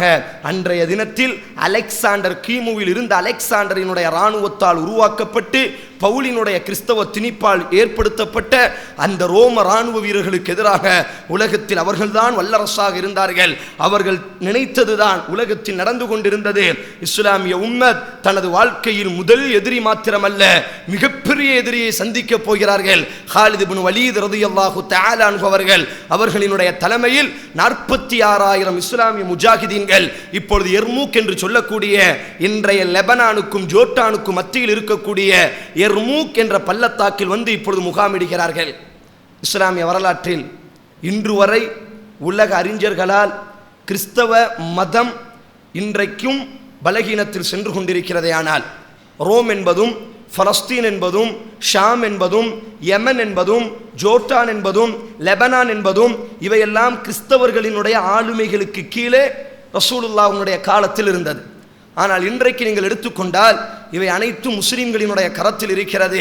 இன்று வரை விவாதிக்கப்படக்கூடிய ஒரு யுத்தம் இருக்குமையானால் யர்மூக் என்று சொல்லக்கூடிய யுத்தம் தான் முதலாக இந்த உலகத்தினுடைய அதிபயங்கரமான இராணுவ வீரர்களை எதிர்ப்பதற்காக வேண்டி ஹாலித் பின் வலீதினுடைய தலைமையில் இப்பொழுது யர்மூக்கிலே இப்பொழுது முஸ்லிம்கள் போய் நிற்க ஆரம்பிக்கிறார்கள். இப்பொழுது ஹாலித் பின் வலீத் அவர்கள் யர்மூக்கினுடைய மன்னனுக்கு கடிதம் எழுதுகிறார்கள். யர்மூக்கினுடைய மன்னனே, எங்களினுடைய தூதர் சொல்லியிருக்கிறார், ரோமையும் ஷாமையும் இஸ்லாம் ஆளும் என்பதாக உனது நாட்டுக்கு வெளியிலே நாங்கள் கூடாரம் அமைத்து தங்கி கொண்டிருக்கிறோம். லா இலாஹ இல்லல்லாவின் பக்கம் நாங்கள் உன்னை அழைக்கிறோம். இதை நீ ஏற்றுக்கொள்ளாவிட்டால் ஜிஸ்யா என்று சொல்லக்கூடிய வரியை எங்களுக்கு கெட்டி எங்களுக்கு கீழே நீ வாழ்ந்து கொள்ளலாம். இதையும் நீ மறுப்பாய் என்று சொன்னால் வாள்களை தூக்கிய நிலையில் நாங்கள் யுத்தகலத்தை சந்திப்பதற்கு தயாராக இருக்கிறோம். யர்மூக்கின் மன்னனே, ஏதோ சிறிய கூட்டம் பாலைவனத்தில் இருந்து வந்திருக்கிறார்கள் என்று நீ யோசித்து விடாதே. நாங்கள் யார் என்று சொன்னால், நான் யாரை அழைத்து வந்திருக்கிறேனே ஆனால் அந்த கடிதத்தில் எழுதுகிறார்கள், அல்ஹம்துலில்லாஹ் அஸ்ஸலாமு அலைக்கும் அலா மனித்தபஅல் ஹுதா. முதல் வார்த்தை அல்ஹம்துலில்லாஹ் இல்லதி ஹதானா லிதீனில் இஸ்லாம். அல்லாஹ் எங்களுக்கு இஸ்லாம் என்ற மார்க்கத்தை கொடுத்தானே, அந்த ரப்பிற்கு எல்லா புகழும். இன்றைக்கும் உலகத்தில் யர்மூக்கினுடைய மன்னனுக்கு ஹாலித் பின் வலீதால் எழுதப்பட்ட அந்த கடிதம் இன்றைக்கும் மியூசியங்களில் பாதுகாக்கப்படுகிறது. அந்த கடிதத்தினுடைய மொழிபெயர்ப்பை பாருங்கள், சலாமுன் அலைக்கும் அலா மனித்தபஅல் ஹுதா. இந்த இஸ்லாத்தை பின்பற்றுபவர்களின் மீது அல்லாஹ்வின் சாந்தியும் சமாதானமும் உண்டாகட்டும். நாங்கள் ஒரு கூட்டம் வந்திருக்கிறோம், லா இலாஹ இல்லல்லாவை சுமந்து யர்மூக்கினுடைய வீதியில் அமர்ந்திருக்கிறோம். ரோமை எதிர்ப்பதற்காக வேண்டி லா இலாஹ இல்லல்லாவின் பக்கம் அழைக்கிறோம். அந்த லா இலாஹ இல்லல்லாவை ஏற்றுக்கொண்டால் நீயும் உனது மக்களும் பாதுகாப்படைவீர்கள், இந்த உலகத்திலும் நாளை மறு உலகத்திலும். இல்லை என்று சொன்னால் ஜிஸ்யாவை கெட்டி இந்த நாடு இந்த உலகம் இன்னா நஹ்னு நரிசுல் அருள், இந்த உலகம் அல்லாஹ்வுக்கு சொந்தமான உலகம். இந்த உலகத்தில் ஆட்சி என்று ஒன்று நடக்க வேண்டுமையானால் அது அல்லாஹுவின் ஆட்சி மாத்திரம்தான் நடக்க வேண்டும். ஆதலால் எங்களிடத்தில் உனது நாட்டை கொடுத்து விடு, உனக்கு உயிர் பாதுகாப்பு தருகிறோம். ஜிஸ்யாவை கெட்டி எங்களுக்கு கீழே நீ வாழ்ந்து கொள்ளலாம். இதையும் நீ மறுப்பாய் என்று சொன்னால் நான் ஒரு கூட்டத்தை கூட்டு வந்திருக்கிறேன். யுஹிப்பூனல் மௌத கமா யுஹிப்புல் ஹம்ர வல் ஹயாத வன் நிசா. எனக்கு பின்னால் இருப்பவர்கள் யார் தெரியுமா? ஏதோ பாலைவனத்தினுடைய அரபுகள் என்று நீ நினைத்து விடாதே. யுஹிப்பூனல் மௌத, மரணத்தை தலையில் சுமந்து நேசிக்கக்கூடிய ஒரு கூட்டத்தை நான் கூட்டி வந்திருக்கிறேன். கமா யுஹிப்புல் ஹம், நீ எவ்வாறு மதுவை விரும்புவாயோ, வன் நிசா, உனது மனைவியோடு உறவு கொள்வதை விரும்புவாயோ, வல் ஹயாத், இந்த உலகத்தில் வாழ வேண்டும் என்று நீ எவ்வாறு விரும்புவாயோ அதைவிட மரணத்தை விரும்பக்கூடிய ஒரு கூட்டம் எனக்கு பின்னால் இருக்கிறது. வா, இந்த உலகத்தில் உனது கொள்கை சரியானதா எனது கொள்கை சரியானதா என்று பார்க்கலாம் என்பதாக ஹாலித் பின் வலீத் கடிதத்தை எழுதுகிறார். இப்பொழுது யுத்தம் மூல ஆரம்பிக்கிறது. 3 லட்சம் ரோம இராணுவ வீரர்கள் என்று சொன்னால் சாதாரணமானவர்கள் அல்ல. உலகத்தினுடைய வல்லரசாக அன்றைக்கு உலகத்தை தங்கள் கட்டுக்கோப்பிலே வைத்திருந்த வெள்ளை யானைகளுடனே கருப்பு யானைகளுடனே இராணுவத்திற்காக வேண்டியே வளர்க்கப்பட்ட 3 லட்சம் இராணுவ வீரர்கள் இப்பொழுது யர்மூக்கினுடைய பள்ளத்தாக்கிற்கு வருகிறார்கள். இஸ்லாமிய படையில் 46,000 இராணுவ வீரர்கள். ஹாலித் பின் வலீத் பார்க்கிறார், இஸ்லாமிய படை வீரர்கள் பார்க்கிறார்கள். இப்பொழுது முஸ்லிம்கள் தங்களுக்குள் பேச ஆரம்பிக்கிறார்கள். இவர்களை நாம் எவ்வாறு வெற்றி கொள்ள முடியும், இவர்களை நாம் எவ்வாறு வெற்றியை நாம் ஏற்படுத்த முடியும்? ஹாலித் பின் வலீத் அவர்கள் இப்பொழுது பேச ஆரம்பிக்கிறார். எனது இராணுவ வீரர்களே, யா ஐயுகல் முஜாஹிதோன், இந்த உம்மத்தினுடைய முஜாஹிதீன்களே, சாதாரண விஷயத்தில் நாம் நிற்கவில்லை, சாதாரண நாளில் நாம் நிற்கவில்லை. நமது வாழ்க்கையில் மாத்திரமல்ல, இஸ்லாம் இந்த உலகத்தில் வாழ வேண்டுமா, ரோமை ஆள வேண்டுமா என்ற வரலாற்று சிறப்புமிக்க நாளிலே நாம் நின்று கொண்டிருக்கிறோம். படைகளை பார்த்து கலங்க வேண்டாம். அல்லாஹ் அவன் தூதர் நமக்கு வாக்கு கொடுத்திருக்கிறார். கண்டிப்பாக ரோமிலும் ஷாமிலும் இஸ்லாம் நுழையும் என்று வாக்கு கொடுத்தார். ஒரு சிறந்த தளபதிகள் இன்றைக்கு உங்களுக்கு பின்னால் இருக்கிறார்கள். இந்த யுத்தத்தில் நாம் அல்லாஹுவை மாத்திரம் நினைத்தவர்களாக சொர்க்கத்தில் சிட்டு குருவியாக பறப்பதற்கு அல்லாஹ் இந்த யர்மூக்கினுடைய பள்ளத்தாக்கை ஏற்பாடு செய்திருக்கிறார். ஆதலால் முக்குபிலன் வலா முதுபிரா, முன்னேறிக் கொண்டே இருப்போம், பின்னேற வேண்டாம். ஒன்று வெற்றி என்ற சுவையை அனுபவித்தால் ரோமிலும் பாரசீகத்திலும் அக்ஸாவையும் நம்மால் மீட்க முடியும். இல்லாவிட்டால் சொர்க்கத்தின் சிட்டுக்குருவியாக நாம் பறக்க முடியும் என்பதாக தன்னுடைய இராணுவ வீரர்களுக்கு பேசுகிறார். ஹாலித் பின் வலீதினுடைய ஒரு தனி சிறப்பு என்னவென்று சொன்னால், முஅத்தாவினுடைய யுத்தத்திலும் இதை தான் பின்பற்றினார், உஹது யுத்தத்திலும் அதை தான் பின்பற்றினார். என்ன செய்வார் என்று சொன்னால், தனது படைகளை பிரிக்க ஆரம்பித்து விடுவார். 100 நபர்களாக பிரிப்பார். பிரித்து என்ன செய்வார் என்று சொன்னால், ஒவ்வொரு இடத்திலும் மறைவிலை வைத்துக் கொள்வார். எர்மூக்கில் சொல்கிறார், 46,000 ராணுவ வீரர்களை பாதியாக 20,000 ராணுவ வீரர்கள் மாத்திரம் யுத்த களத்தில் நிற்கிறார்கள். மற்ற 26,000 ராணுவ வீரர்களை 100 நபர்களாக பிரிக்கிறார். பிரித்து அவர்களினுடைய கண்ணுக்கு எட்டாத தூரத்தில் நிப்பாட்டிக் கொள்வார். ஹாலித் இப்னு வலீத் இங்கிருந்து அல்லாஹு அக்பர் என்று கத்துவார். அவர் பக்கத்தில் இந்த சப்தம் கேட்டவுடன் இனி ஒருவர் கத்துவார். அவருக்கு பிறகு இனி ஒரு இடத்தில் நிப்பாட்டி இருப்பார். அந்த சப்தம் கேட்டவுடன் அவர் கத்துவார். இப்படியாக தூரத்தில் இருக்கக்கூடிய அந்த படைக்கு காது கேட்டவுடன் அவர்களும் சப்தமிட்டவர்களாக, குதிரையில் பயணித்தவர்களாக அந்த யுத்தகலத்தை நோக்கி விரைந்து வருவார்கள். மண்ணை அள்ளி அந்த குதிரை முகத்தில் வீசியவாறு திடீர் திடீர் என்பதாக இப்பொழுது படைகளை யுத்தகலத்திற்கு கொண்டு வருவார். காரணம், எதிரிலே இருக்கக்கூடிய எதிரியினுடைய உள்ளம் பயப்பட வேண்டும். இவர்கள் குறைவானவர்கள் நினைத்தால் ஒவ்வொரு மணி நேரத்திற்கும் ஒவ்வொரு படை வந்து கொண்டே இருக்கிறது. அப்படியானால் நம்மை விட ஒரு பெரிய கூட்டம் இவர்களுக்கு வந்து கொண்டு இருக்கிறார்களா என்று யோசிப்பதற்காக வேண்டி, திணற வைப்பதற்காக வேண்டி ஹாலித் இப்னு வலீத் கையாளுவார். இந்த யர்மூக்கினுடைய யுத்தம் என்பது, அன்பு சகோதரர்களே, உங்கள் வாழ்க்கையில் ஒரு முறை வாய்ப்பு கிடைத்தால் படித்து பாருங்கள். சாதாரண யுத்தம் அல்ல. இந்த யர்மூக்கினுடைய யுத்தத்தில் தான் வரலாற்றில் சில சிறப்பு மிக்க நிகழ்வுகள் நடந்தது. ஹாலித் இப்னு வலீத் ரலியல்லாஹு யுத்தத்தை ஆரம்பிக்கும் பொழுது அபூஜஹலினுடைய மகன் இக்ரிமா பின்னால் இஸ்லாத்தை ஏற்றுக்கொண்டார். இப்பொழுது ஹாலித் இப்னு வலீத் படையிலே நின்று கொண்டிருக்கிறார். இந்த சூழ்நிலையில் அபு உபைதா பின் அல் ஜர்ராஹ், நாளைய தினம் நாம் பார்க்க இருக்கிறோம், இந்த உம்மத்தின் நம்பிக்கையாளர், அவரும் ஒரு சாதாரண படை தளபதியாக நிற்கிறார். இப்பொழுது இக்ரிமா வருகிறார். அபு உபைதா, இந்த யுத்தத்தில் நான் ஷஹீதாகிவிட்டால் ரசூலுல்லாஹுவை நான் சொர்க்கத்தில் பார்ப்பேன். அப்படி பார்த்தால் என்ன சொல்ல வேண்டும் அபு உபைதா அவர்கள் அழுது விடுவார்கள். இக்ரவு ரசூலுல்லாஹி மின்னி ஸலாம். அபு உபைதா உங்களுக்கு சலாம் சொன்னார் என்பதாக இக்ரிமா ரசூலுல்லாஹ்விடத்தில் நீ போய் சொல்லிவிடு. இன்னும் வ அக்பரஹு அன்னா வஜத்னாஹுமா வஅதனா ரப்புனா ஹக்கா. யா ரசூலல்லாஹ், எந்த ஒரு யுத்தத்தில் வயிற்றில் கல்லை கெட்டிக்கொண்டு பாறையை உடைத்தீர்களோ அப்பொழுது ஒரு வாக்கு கொடுத்தீர்கள், ரோமிற்கும் ஷாமிற்கும் பாரசீகத்திற்கும் இஸ்லாம் நுழையும் என்பதாக. நீங்கள் கொடுத்த வாக்கை நீங்கள் விட்டு சென்ற புலிகள் நிறைவேற்றி கொண்டிருக்கிறார்கள் என்பதாக யர்மூக்கினுடைய மைதானத்தில் அல்லாஹுவின் தூதரே, அந்த புலிகள் ஷாமிற்குள் இஸ்லாத்தை நுழைய வைத்துக் கொண்டிருக்கிறார்கள் என்ற சுப செய்தியை எனது நபிக்கு நீ சொல்வாயாக. அதே போன்று இக்ரிமா அவர்கள் இப்பொழுது வாளை எடுத்து முன்னால் ஓடும் பொழுதே அபு உபைதா பிடிக்கிறார்கள். அபு உபைதா படையை பார்த்து பயந்து விடுவாயா? இக்ரிமா சொன்னார்கள், அபு உபைதா அவர்களே, நான் அபூஜஹலின் மகனாக இருக்கலாம், காஃபிர்களினுடைய கோட்டையில் இருக்கும் பொழுது கூட நான் புறமுதுகு காட்டி ஓடியதில்லை. இப்பொழுது சொர்க்கத்தினுடைய தென்றல் என்னை அழைத்துக் கொண்டிருக்கிறது யர்மூக்கினுடைய வீதியில். எவ்வாறு நான் இந்த யுத்தத்தில் நான் புறமுதுகு காட்டி ஓடுவேன்? சொர்க்கத்தின் தென்றலை அல்லவா நான் பார்க்க போகிறேன், நாளைக்கு என் நபியை அல்லவா சந்திக்க போகிறேன். ஆதலால் இதை பற்றி நான் கவலையடைய மாட்டேன் என்பதாக யுத்தத்தில் குதித்தார். யர்மூக்கினுடைய அந்த மைதானத்தில் தான் அபூஜஹில் மோசமானவனாக இருந்தாலும் அவரினுடைய மகன் ஷாமில் இஸ்லாம் நுழைவதற்கு காரணமாக விதையாக விதைக்கப்படுகிறார். இந்த யர்மூக்கினுடைய மைதானத்தில் தான் ரோமர்களினுடைய இராணுவ தளபதிகளில் மிக முக்கியமான ஒரு இராணுவ தளபதி ஜர்ஜாஹ் என்று சொல்லக்கூடிய ஒரு இராணுவ தளபதி ஹாலித் இப்னு வலீத் நின்று கொண்டிருக்கிறார். இப்பொழுது ஹாலித் இப்னு வலீதை அழைக்கிறார். ஹாலிதே, நான் உங்களிடத்தில் ஒரு விஷயம் கேட்பேன், நீங்கள் மறுக்காமல் உண்மையை மாத்திரம் சொல்ல வேண்டும். ஜர்ஜாஹே, நீ கேட்கலாம். இப்பொழுது அந்த ஹாலித் இப்னு வலீத் இடத்தில் கேட்டார், உங்களை எல்லாம் மக்கள் சைஃபுல்லா அல்லாவின் வாள் என்று அழைக்கிறார்களே, ஏன் உங்கள் தூதர் என்ன அர்ஷில் இருந்து கொண்டு உங்கள் அல்லாவிடத்திலிருந்து எதையாவது வாளை உங்களிடத்தில் மந்திரமாக கொடுத்திருக்கிறாரா? ஹாலித் இப்னு வலீத் சொல்வார்கள், இல்லை, நான் இஸ்லாத்தினுடைய பரம எதிரியாக இருந்தேன். அல்லாஹ் எனது உள்ளத்தை திறந்தான். லா இலாஹ இல்லல்லாவை ஏற்றுக்கொண்டேன். நபியினுடைய கரத்தை பிடித்தேன். லா இலாஹ இல்லல்லாவை மொழிந்ததற்கு பிறகு அஷித்தாவு அலல் குஃபார் ரொஹமாவு பைனகும், மூமின்களிடத்தில் பாசமாக இருந்தேன், காஃபிர்களிடத்தில் கடு பயங்கரமாக இருந்தேன். ஆதலால் எனது தூதர் எனக்கு வைத்த பெயர் சைஃபும் மின் சுயூஃபில்லா, அல்லாவின் உருவப்பட்ட வாள் என்பதாக எனது தூதர் எனக்கு பெயர் வைத்தாரே தவிர அல்லாஹ்வுடைய வாளெல்லாம் எனது கரத்தில் இருக்கவில்லை. இப்பொழுது அந்த ஜர்ஜாஹ் கேட்கிறார், ஹாலிதே, நீங்கள் என்ன கொள்கையை சுமந்து கொண்டு இங்கே நிற்கிறீர்கள்? எதற்காக வேண்டி இந்த யர்மூக்கினுடைய வீதியில் ரோமை எதிர்ப்பதற்கு வந்திருக்கிறீர்கள்? சொன்ன முதல் காரணம், எங்கள் தூதர் சொன்னார், ஷாமிற்குள் இஸ்லாம் நுழைய வேண்டும் என்பதாக தௌஹீதை சுமந்து வந்திருக்கிறோம், லா இலாஹ இல்லல்லாவை சுமந்து வந்திருக்கிறோம்.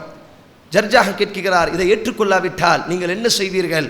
சொன்ன முதல் வார்த்தை, ஜிஸியாவை கொடுத்து இந்த பூமியை எங்கள் ரப்பினுடைய சட்டம் ஆளுவதற்கு நீங்கள் வாய்ப்பு தர வேண்டும்.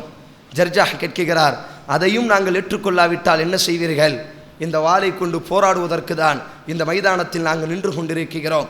இப்பொழுது பேசிக்கொண்டே இருக்கிறார்.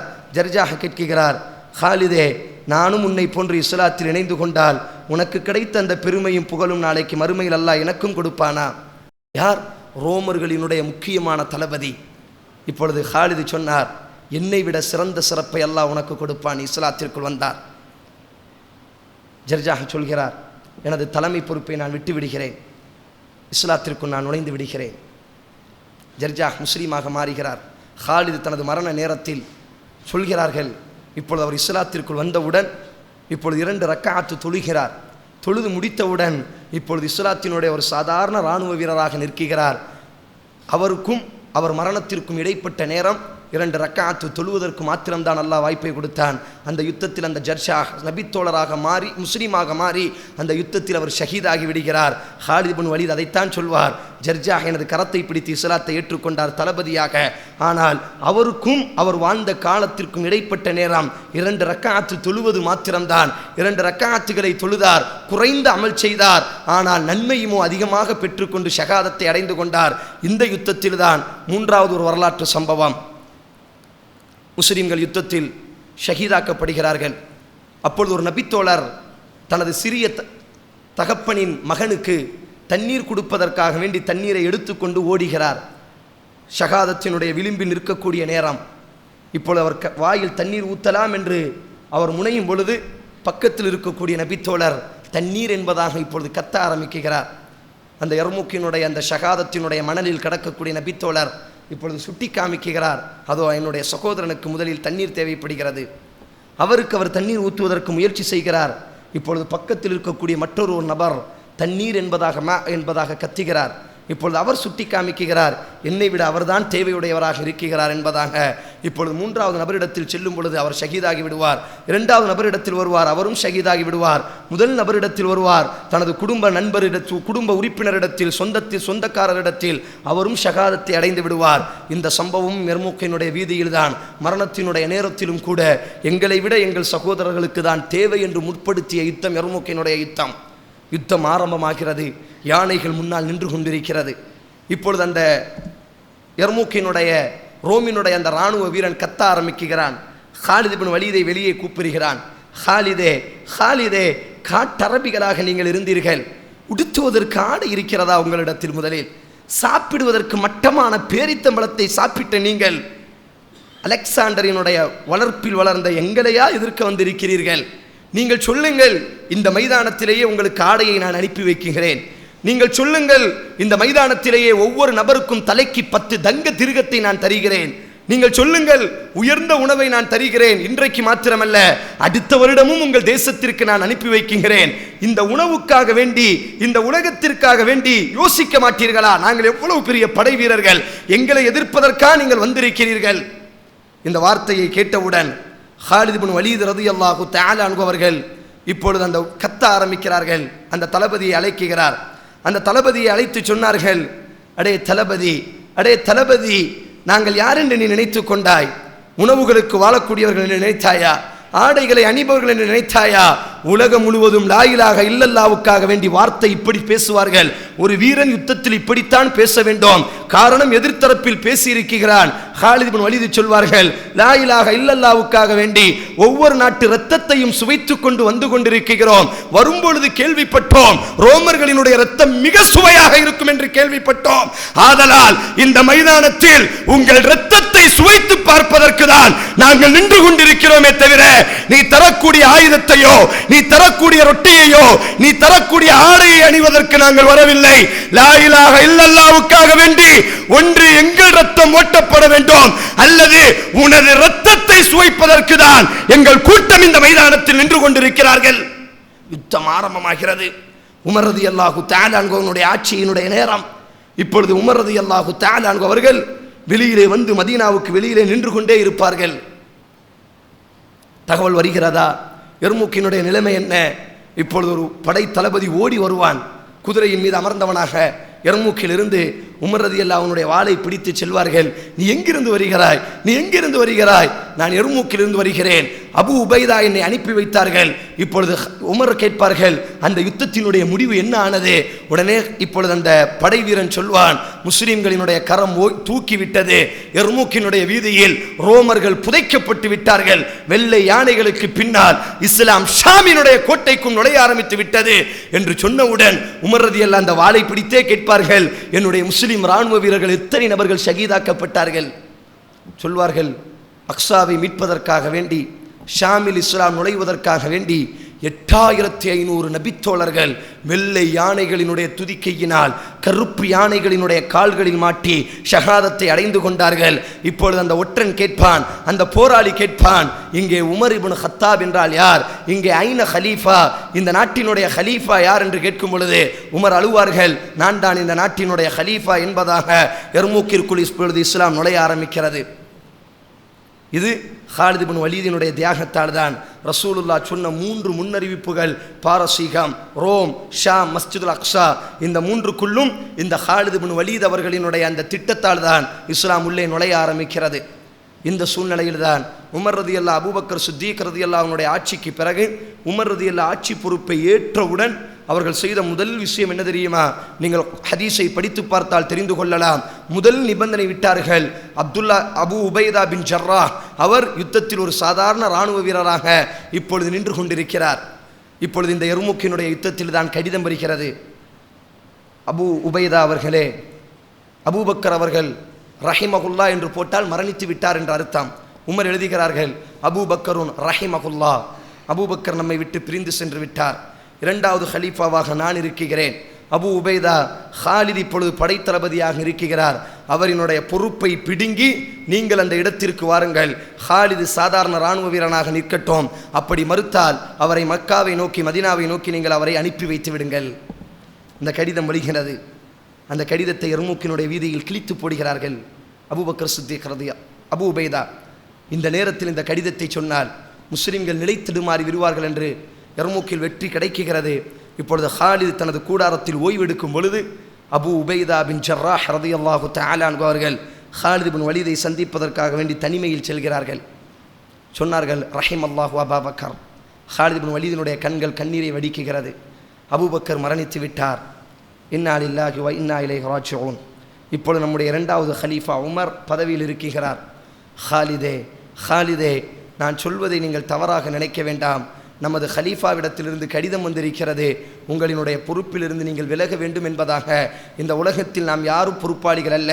நாளை மறு உலகத்தில் நமக்கு வாழ்க்கை இருக்கிறது. ஆனால் உமர் அவர்கள் கடிதம் எழுதியிருக்கிறார்கள், உங்களினுடைய பொறுப்பை என்னிடத்தில் கொடுத்துவிட்டு நீங்கள் ஒரு சாதாரண இராணுவ வீரனாக மாற வேண்டும் என்று உமர் அவர்கள் கடிதம் எழுதியிருக்கிறார்கள் என்று சொன்னவுடன் இப்பொழுது ஹாலித் பின் வலீத் அபு உபைதாவை கெட்டி பிடித்தவரினுடைய நெத்தியில் முத்துவார். அபு உபைதா, நான் உமருக்காக வேண்டி போராடவில்லை. இந்த எர்முக்கினுடைய வீதியில் நான் நின்று போராடுகிறேனேயானால் உமரின் ரப்புக்காக வேண்டி நான் போராடுகிறேன். அபு உபைதா, ஈமானில் முந்திக் கொண்டவர் நீங்கள்தான். இஸ்லாம் பரவிய முதல் வாரத்தில் இஸ்லாத்தை ஏற்றுக்கொண்டீர்கள். என்னை விட சொர்க்கத்திற்குரியவர் என்று 10 நபித்தோழர்கள் ரசூலுல்லாவின் நாவால் சுபச்செய்தி சொல்லப்பட்டார்கள். அதில் நீங்கள் ஒரு நபராக இருக்கிறீர்கள். 3வதாக இந்த முழு நபித்தோழர்களிடத்தில் அமீனு ஹாதிஹில் உம்மா, இந்த உம்மத்திலேயே நீர்தான் நம்பிக்கையாளர் என்பதாக அல்லாவின் தூதர் கூறினார்கள். அபு உபைதா, உங்களுக்கு பின்னால் நீங்கள் இடக்கூடிய கட்டளையை நிறைவேற்றக்கூடிய ஒரு சாதாரண இராணுவ வீரனாக நின்று போராடுவதில்தான் இந்த ஹாலிதிற்கு மதிப்பிருக்கிறது. அபு உபைதா, நீங்கள் எனக்கு பின்னால் நிற்பதை விட நான் உங்களுக்கு பின்னால் நிற்பதில்தான் மதிப்பிருக்கிறது. உமர் அவர்கள் பதவியேற்ற முதல் நாள் முதல் கட்டளையாக இந்த கட்டளை பிறப்பிக்கப்படுகிறது. ஹாலித் பின் வலீத் பதவியை கொடுக்கிறார். அவர் மரணித்தார். கிட்டத்தட்ட 8 ஆண்டுகள் அதற்கு பிறகு உயிர் வாழ்ந்தார். இந்த 8 ஆண்டுகளில் ஒரு சிறிய பொறுப்பு கூட ஹாலித் பின் வலீதினுடைய கரத்தில் கொடுக்கப்படவில்லை. ஒரு சாதாரண இராணுவ வீரராக நின்றுதான் போராடினார். அல்லாஹு அக்பர். ஒரு தூய்மையான இஹ்லாஸ். அல்லாஹுக்காக வேண்டி போராடுகிறோம். அன்றைக்கு அவர் நினைத்திருந்தால் நீங்கள் வரலாற்றை படித்து பாருங்கள். என்னை ஏன் உமர் நீக்கினார்? என்னை தளபதியாக நியமித்தவர் முஹம்மது இப்னு அப்துல்லா ஸலவாத்துல்லாஹ். என்னை தளபதியாக உருவாக்கியவர் அபூபக்கர் சித்தீக், அவ்வலு ஹலீஃபா, முதல் ஹலீஃபா. நான் என்ன தவறு செய்தேன்? என்னுடைய திட்டத்தில் என்ன தவறு இருக்கிறது என்று ஒரு வார்த்தை கேட்டிருந்தால் அத்தனை இராணுவ வீரர்களும் 46,000 இராணுவ வீரர்களும் ஹாலித் இப்னு வலீதிற்கு பின்னால் தான் சென்றிருப்பார்கள். ஹாலித் ஒரு தனி நாட்டையே உருவாக்கி இருக்கலாம். ஆனால் அவர் சொன்ன முதல் விஷயம், நான் ரப்புக்காக வேண்டி போராடுகிறேன், இந்த உமருக்காக வேண்டி அல்ல. இந்த உலகத்தில் அபூ உபைதாவுக்கு பின்னால் நின்று போராடுவதில் தான் இந்த ஹாலிதிற்கு பெருமை இருக்கிறது. உமர் ரலியல்லாஹு இந்த ஹாலித் இப்னு வலீத் மரணித்தவுடன் சொல்லி அழுவார்கள், ஒரு முறை கூட ஏன் எதற்கு என்று கேள்வி கேட்கவில்லை, என்னை ஏன் நீக்கினீர்கள் என்பதாக.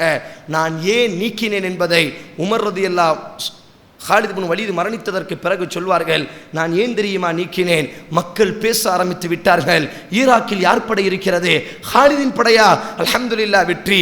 ஷாமில் யார் படை, ஹாலிதா, அப்படியானால் வெற்றி. எர்மூக்கில் யார் நிற்கிறார், ஹாலிதா, அப்படியானால் வெற்றி. முஅத்தாவில் யார், ஹாலிதா, அப்படியானால் வெற்றி. முசைலமாவினுடைய படையில் யார், ஹாலிதா, அப்படியானால் வெற்றி. ஹாலித் ஹாலித் ஹாலித் எந்த யுத்தத்தில் கலந்து கொண்டாலும் ஹாலித் போனால் வெற்றி வெற்றி என்பதாக அல்லாஹ்வை மறந்து ஹாலிதைத்தான் மக்கள் முன்னிலைப்படுத்துகிறார்கள்.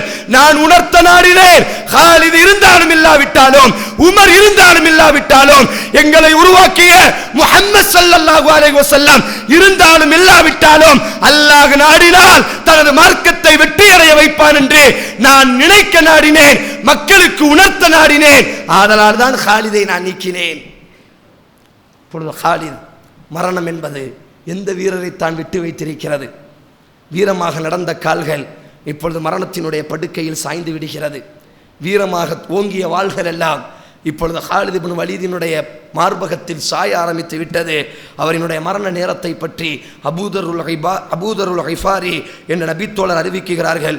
அவர்தான் அந்த நேரத்தில் கூட இருக்கிறார்கள். ஷாமினுடைய ஹிம்ஸ் என்று சொல்லக்கூடிய பகுதியில் இந்த மரணம் ஏற்படுகிறது. இப்பொழுது ஹாலித் இப்னு வலீத் அவர்கள் மரணத்தினுடைய படுக்கையில் படுத்திருக்கிறார். இப்பொழுது ஹாலித் சொல்கிறார்கள், லக்கது தொலப்துல் கத்ல ஃபலம் யஉதுலி, நான் எத்தனையோ இடங்களில் மரணத்தை தேடினேன், ஆனால் அந்த இடங்களில் எல்லாம் எனக்கு மரணம் வரவில்லை.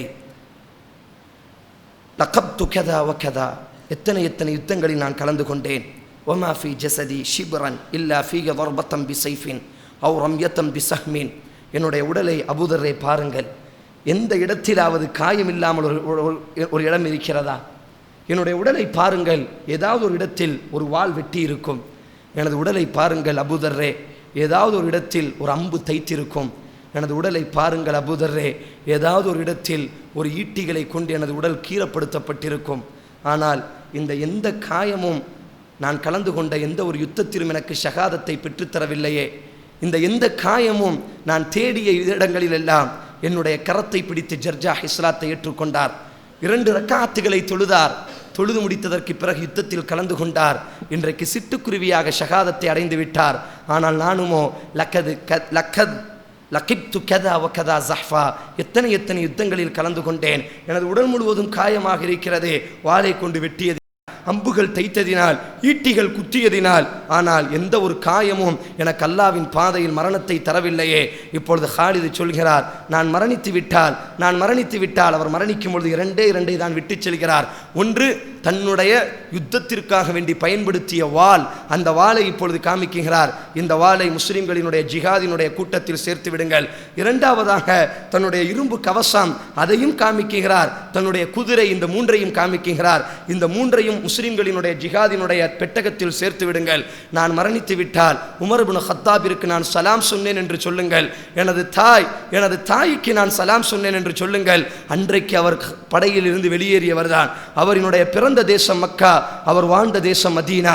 என்றைக்கு அல்லாஹ்வின் தூதர் அவரை படைத்தளபதியாக ஆக்கினார்களோ, ரசூலுல்லாஹ்வுடைய மரணத்திற்கு பிறகு ஈராக்கை நோக்கி அபூபக்கரால் அனுப்பி வைக்கப்படுகிறார். அதுதான் மதீனாவை அவர் பார்த்த கடைசி நாள். அதற்கு பிறகு தனது வாழ்க்கையினுடைய அத்தனை நாளையும் யுத்தகலத்தில் தான் ஹாலித் இப்னு வலீத் கழித்திருக்கிறார். தனது மனைவியோடு கழித்ததில்லை, தனது குழந்தைகளை பார்த்ததில்லை, தனது தாயையும் அதற்கு பிறகு பார்த்ததில்லை. கிட்டத்தட்ட 10 வருட காலங்கள் யுத்தத்தில் மாத்திரமே நின்று தனது வாழ்க்கையை கழிக்கிறார். இப்பொழுது ஹாலித் சொல்கிறார், நான் மரணித்து விட்டால் எனது தாய்க்கு நான் சலாம் சொன்னேன் என்று சொல்லிவிடுங்கள் என்று சொன்னதற்கு பிறகு இப்பொழுது அவரை எழுந்திருக்க சொல்கிறார். ஹாலித் இப்பொழுது சொல்கிறார், என்னை தூக்குங்கள் என்பதாக. இப்பொழுது தூக்கப்படுகிறது. இப்பொழுது ஹாலித் இப்னு வலீத் அழுகிறார், யா அல்லாஹ், யா அல்லாஹ், எந்த எந்த ஒரு காயமும் உனது பாதையில் மரணிக்கக்கூடிய பாக்கியத்தை தரவில்லையே, எந்த ஒரு காயமும் உனது பாதையில் ஷகாதத்தை அடையக்கூடிய பாக்கியத்தை தரவில்லையே. ஃபலா நாமத் அயுனுல் ஜுபலா, வீரனினுடைய கண்கள் எவ்வாறு யா அல்லாஹ் ஷகாதத்தை அடையாமல் உறங்க முடியும்? வீரனினுடைய கண்கள் எவ்வாறு யா அல்லாஹ் பணியும்? உனது பாதையில் ஷகாதத்தை அடையாமல் எனது கண்களுக்கு குளிர்ச்சி இல்லையா அல்லாஹ் என்று சொன்ன நிலையில் ஹாலித் இப்னு வலீத் அவர்கள் இப்பொழுது மரணித்து விடுகிறார். அல்லாஹ் அக்பர். அபூ தர்ருல் கிஃபாரி சொல்கிறார், நான் தான் அந்த ஜனாசாவை குளிப்பாட்டினேன், நான் தான் அந்த ஜனாசாவை குளிப்பாட்டினேன். அவரினுடைய உடம்பில் காயமில்லாத ஒரு இடத்தை நான் பார்க்கவில்லை. தண்ணீர் ஊற்றக்கூடிய அத்தனை இடங்களும் வெட்டுகளால் அம்புகளால் இரத்தங்கள் வழிந்து கொண்டே இருந்தது. அந்த காயத்தோடி தான் அவரினுடைய உடம்பில் ஒரு இடம் கூட தூய்மையான இடத்தை நான் பார்க்கவில்லை. அல்லாஹ் அக்பர். யாருக்காக வேண்டி இந்த தியாகங்கள் எல்லாம்?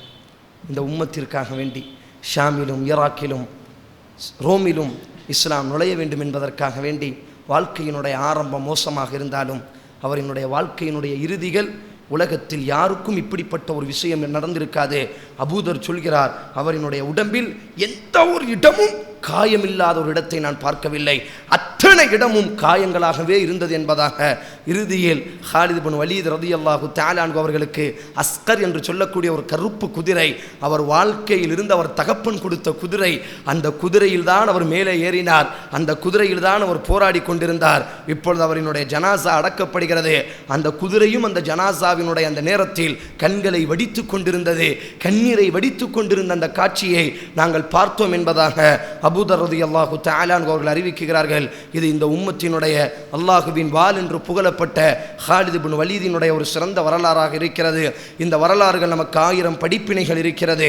வாழ்ந்தால் அல்லாஹ்வின் மார்க்கத்தினுடைய எழுச்சிக்காக வேண்டி வாழ்வோம். உமர் ரலியல்லாஹுவுக்கு தகவல் தெரிவிக்கப்படும். உமர் ரதி அழுவார்கள், ரஹிமல்லாஹு அபா சுலைமான். ஹாலித் இப்னு வலீதினுடைய மற்றொரு பெயர் அபூ சுலைமான். அவருக்கு அல்லாஹ் ரஹ்மத்து செய்யட்டும். என்னிடத்தில் ஒரு வார்த்தை கூட கேட்கவில்லை. எதற்காக வேண்டி என்னை பணி நீக்கம் செய்தீர்கள்? எதற்காக வேண்டி நீங்கள் எனக்கு பணியை தரவில்லை? அவர் வெற்றி கண்ட தேசத்திலெல்லாம் அவருக்கு பின்னால் இருக்கக்கூடிய சாதாரண இராணுவ வீரர்கள் எல்லாம் ஆட்சியாளர்களாக கண்ணியப்படுத்தும் பொழுது இவர் ஒரு சாதாரண மனிதராகவே தனது வாழ்க்கையை கழித்தார். அவரினுடைய தாய்க்கு இந்த சம்பவம் கேட்ட பொழுது தாய் அவர்கள் இப்பொழுது கண்ணீர் வெடித்து ஒரு கவிதை படிக்கிறார்.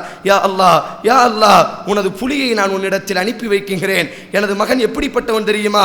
சிங்கம் தனது குட்டிகளை பாதுகாப்பதை போன்று யா அல்லாஹ் என்னையும் எனது சமூகத்தை அரவணைத்தான். யா அல்லாஹ், இந்த உம்மத்தை பாதுகாத்தான். யா அல்லாஹ், இப்பொழுது எனது மகன் உனக்கு அடைக்கலமாக வந்து கொண்டிருக்கிறான். யா அல்லாஹ், என்னை என் மகன் எவ்வாறு பாதுகாத்தானோ, எவ்வாறு இந்த உம்மத்தை பாதுகாத்தானோ எனது மகன், அதே போன்று எனது மகனை நீ பாதுகாப்பாயாக. உமர் ரலியல்லாஹு கேட்டுவிட்டு அழுவார்கள். ஆம், இந்த தாய் சொல்லக்கூடிய அத்தனை வார்த்தையும் உண்மைதான், இந்த தாய் சொல்லக்கூடிய அத்தனை வார்த்தையும் உண்மை என்பதாக உமர் ரலியல்லாஹு தஆலா அன்ஹு அவர்கள் சொல்லிக் கொண்டு அழுதார்கள் என்பதாக வரலாறுகளில் படிக்கிறோம். இன்ஷா அல்லாஹ் நாளைய தினம் ஹாலித் இப்னு வலீதினுடைய தளபதியான அபூ உபைதா பின் ஜர்ராஹ், சொர்க்கத்தை கொண்டு சுப செய்தி சொல்லப்பட்ட 10 நபித்தோழர்களில் ஒரு சிறந்த மாவீரர், இந்த உம்மத்தினுடைய நம்பிக்கையாளர் என்பதாக அல்லாஹ்வின் தூதரினுடைய நாவால் மொழியப்பட்ட அபூ உபைதா பின் ஜர்ராஹ், அவர் வாழ்க்கை நமக்கு தரக்கூடிய படிப்பினை என்ன, அவரினுடைய ஈமான் நமக்கு உணர்த்தக்கூடிய விஷயம் என்ன என்பதை இன்ஷா அல்லாஹ் நாம் நாளைய தினம் பார்க்கலாம். அகூலு கௌலி ஹாதா அஸ்தக்ஃபிருல்லாஹ் லி வலக்கும் வஸ்தக்ஃபிரு அன்னி வ அன்கும். அஸ்ஸலாமு அலைக்கும்.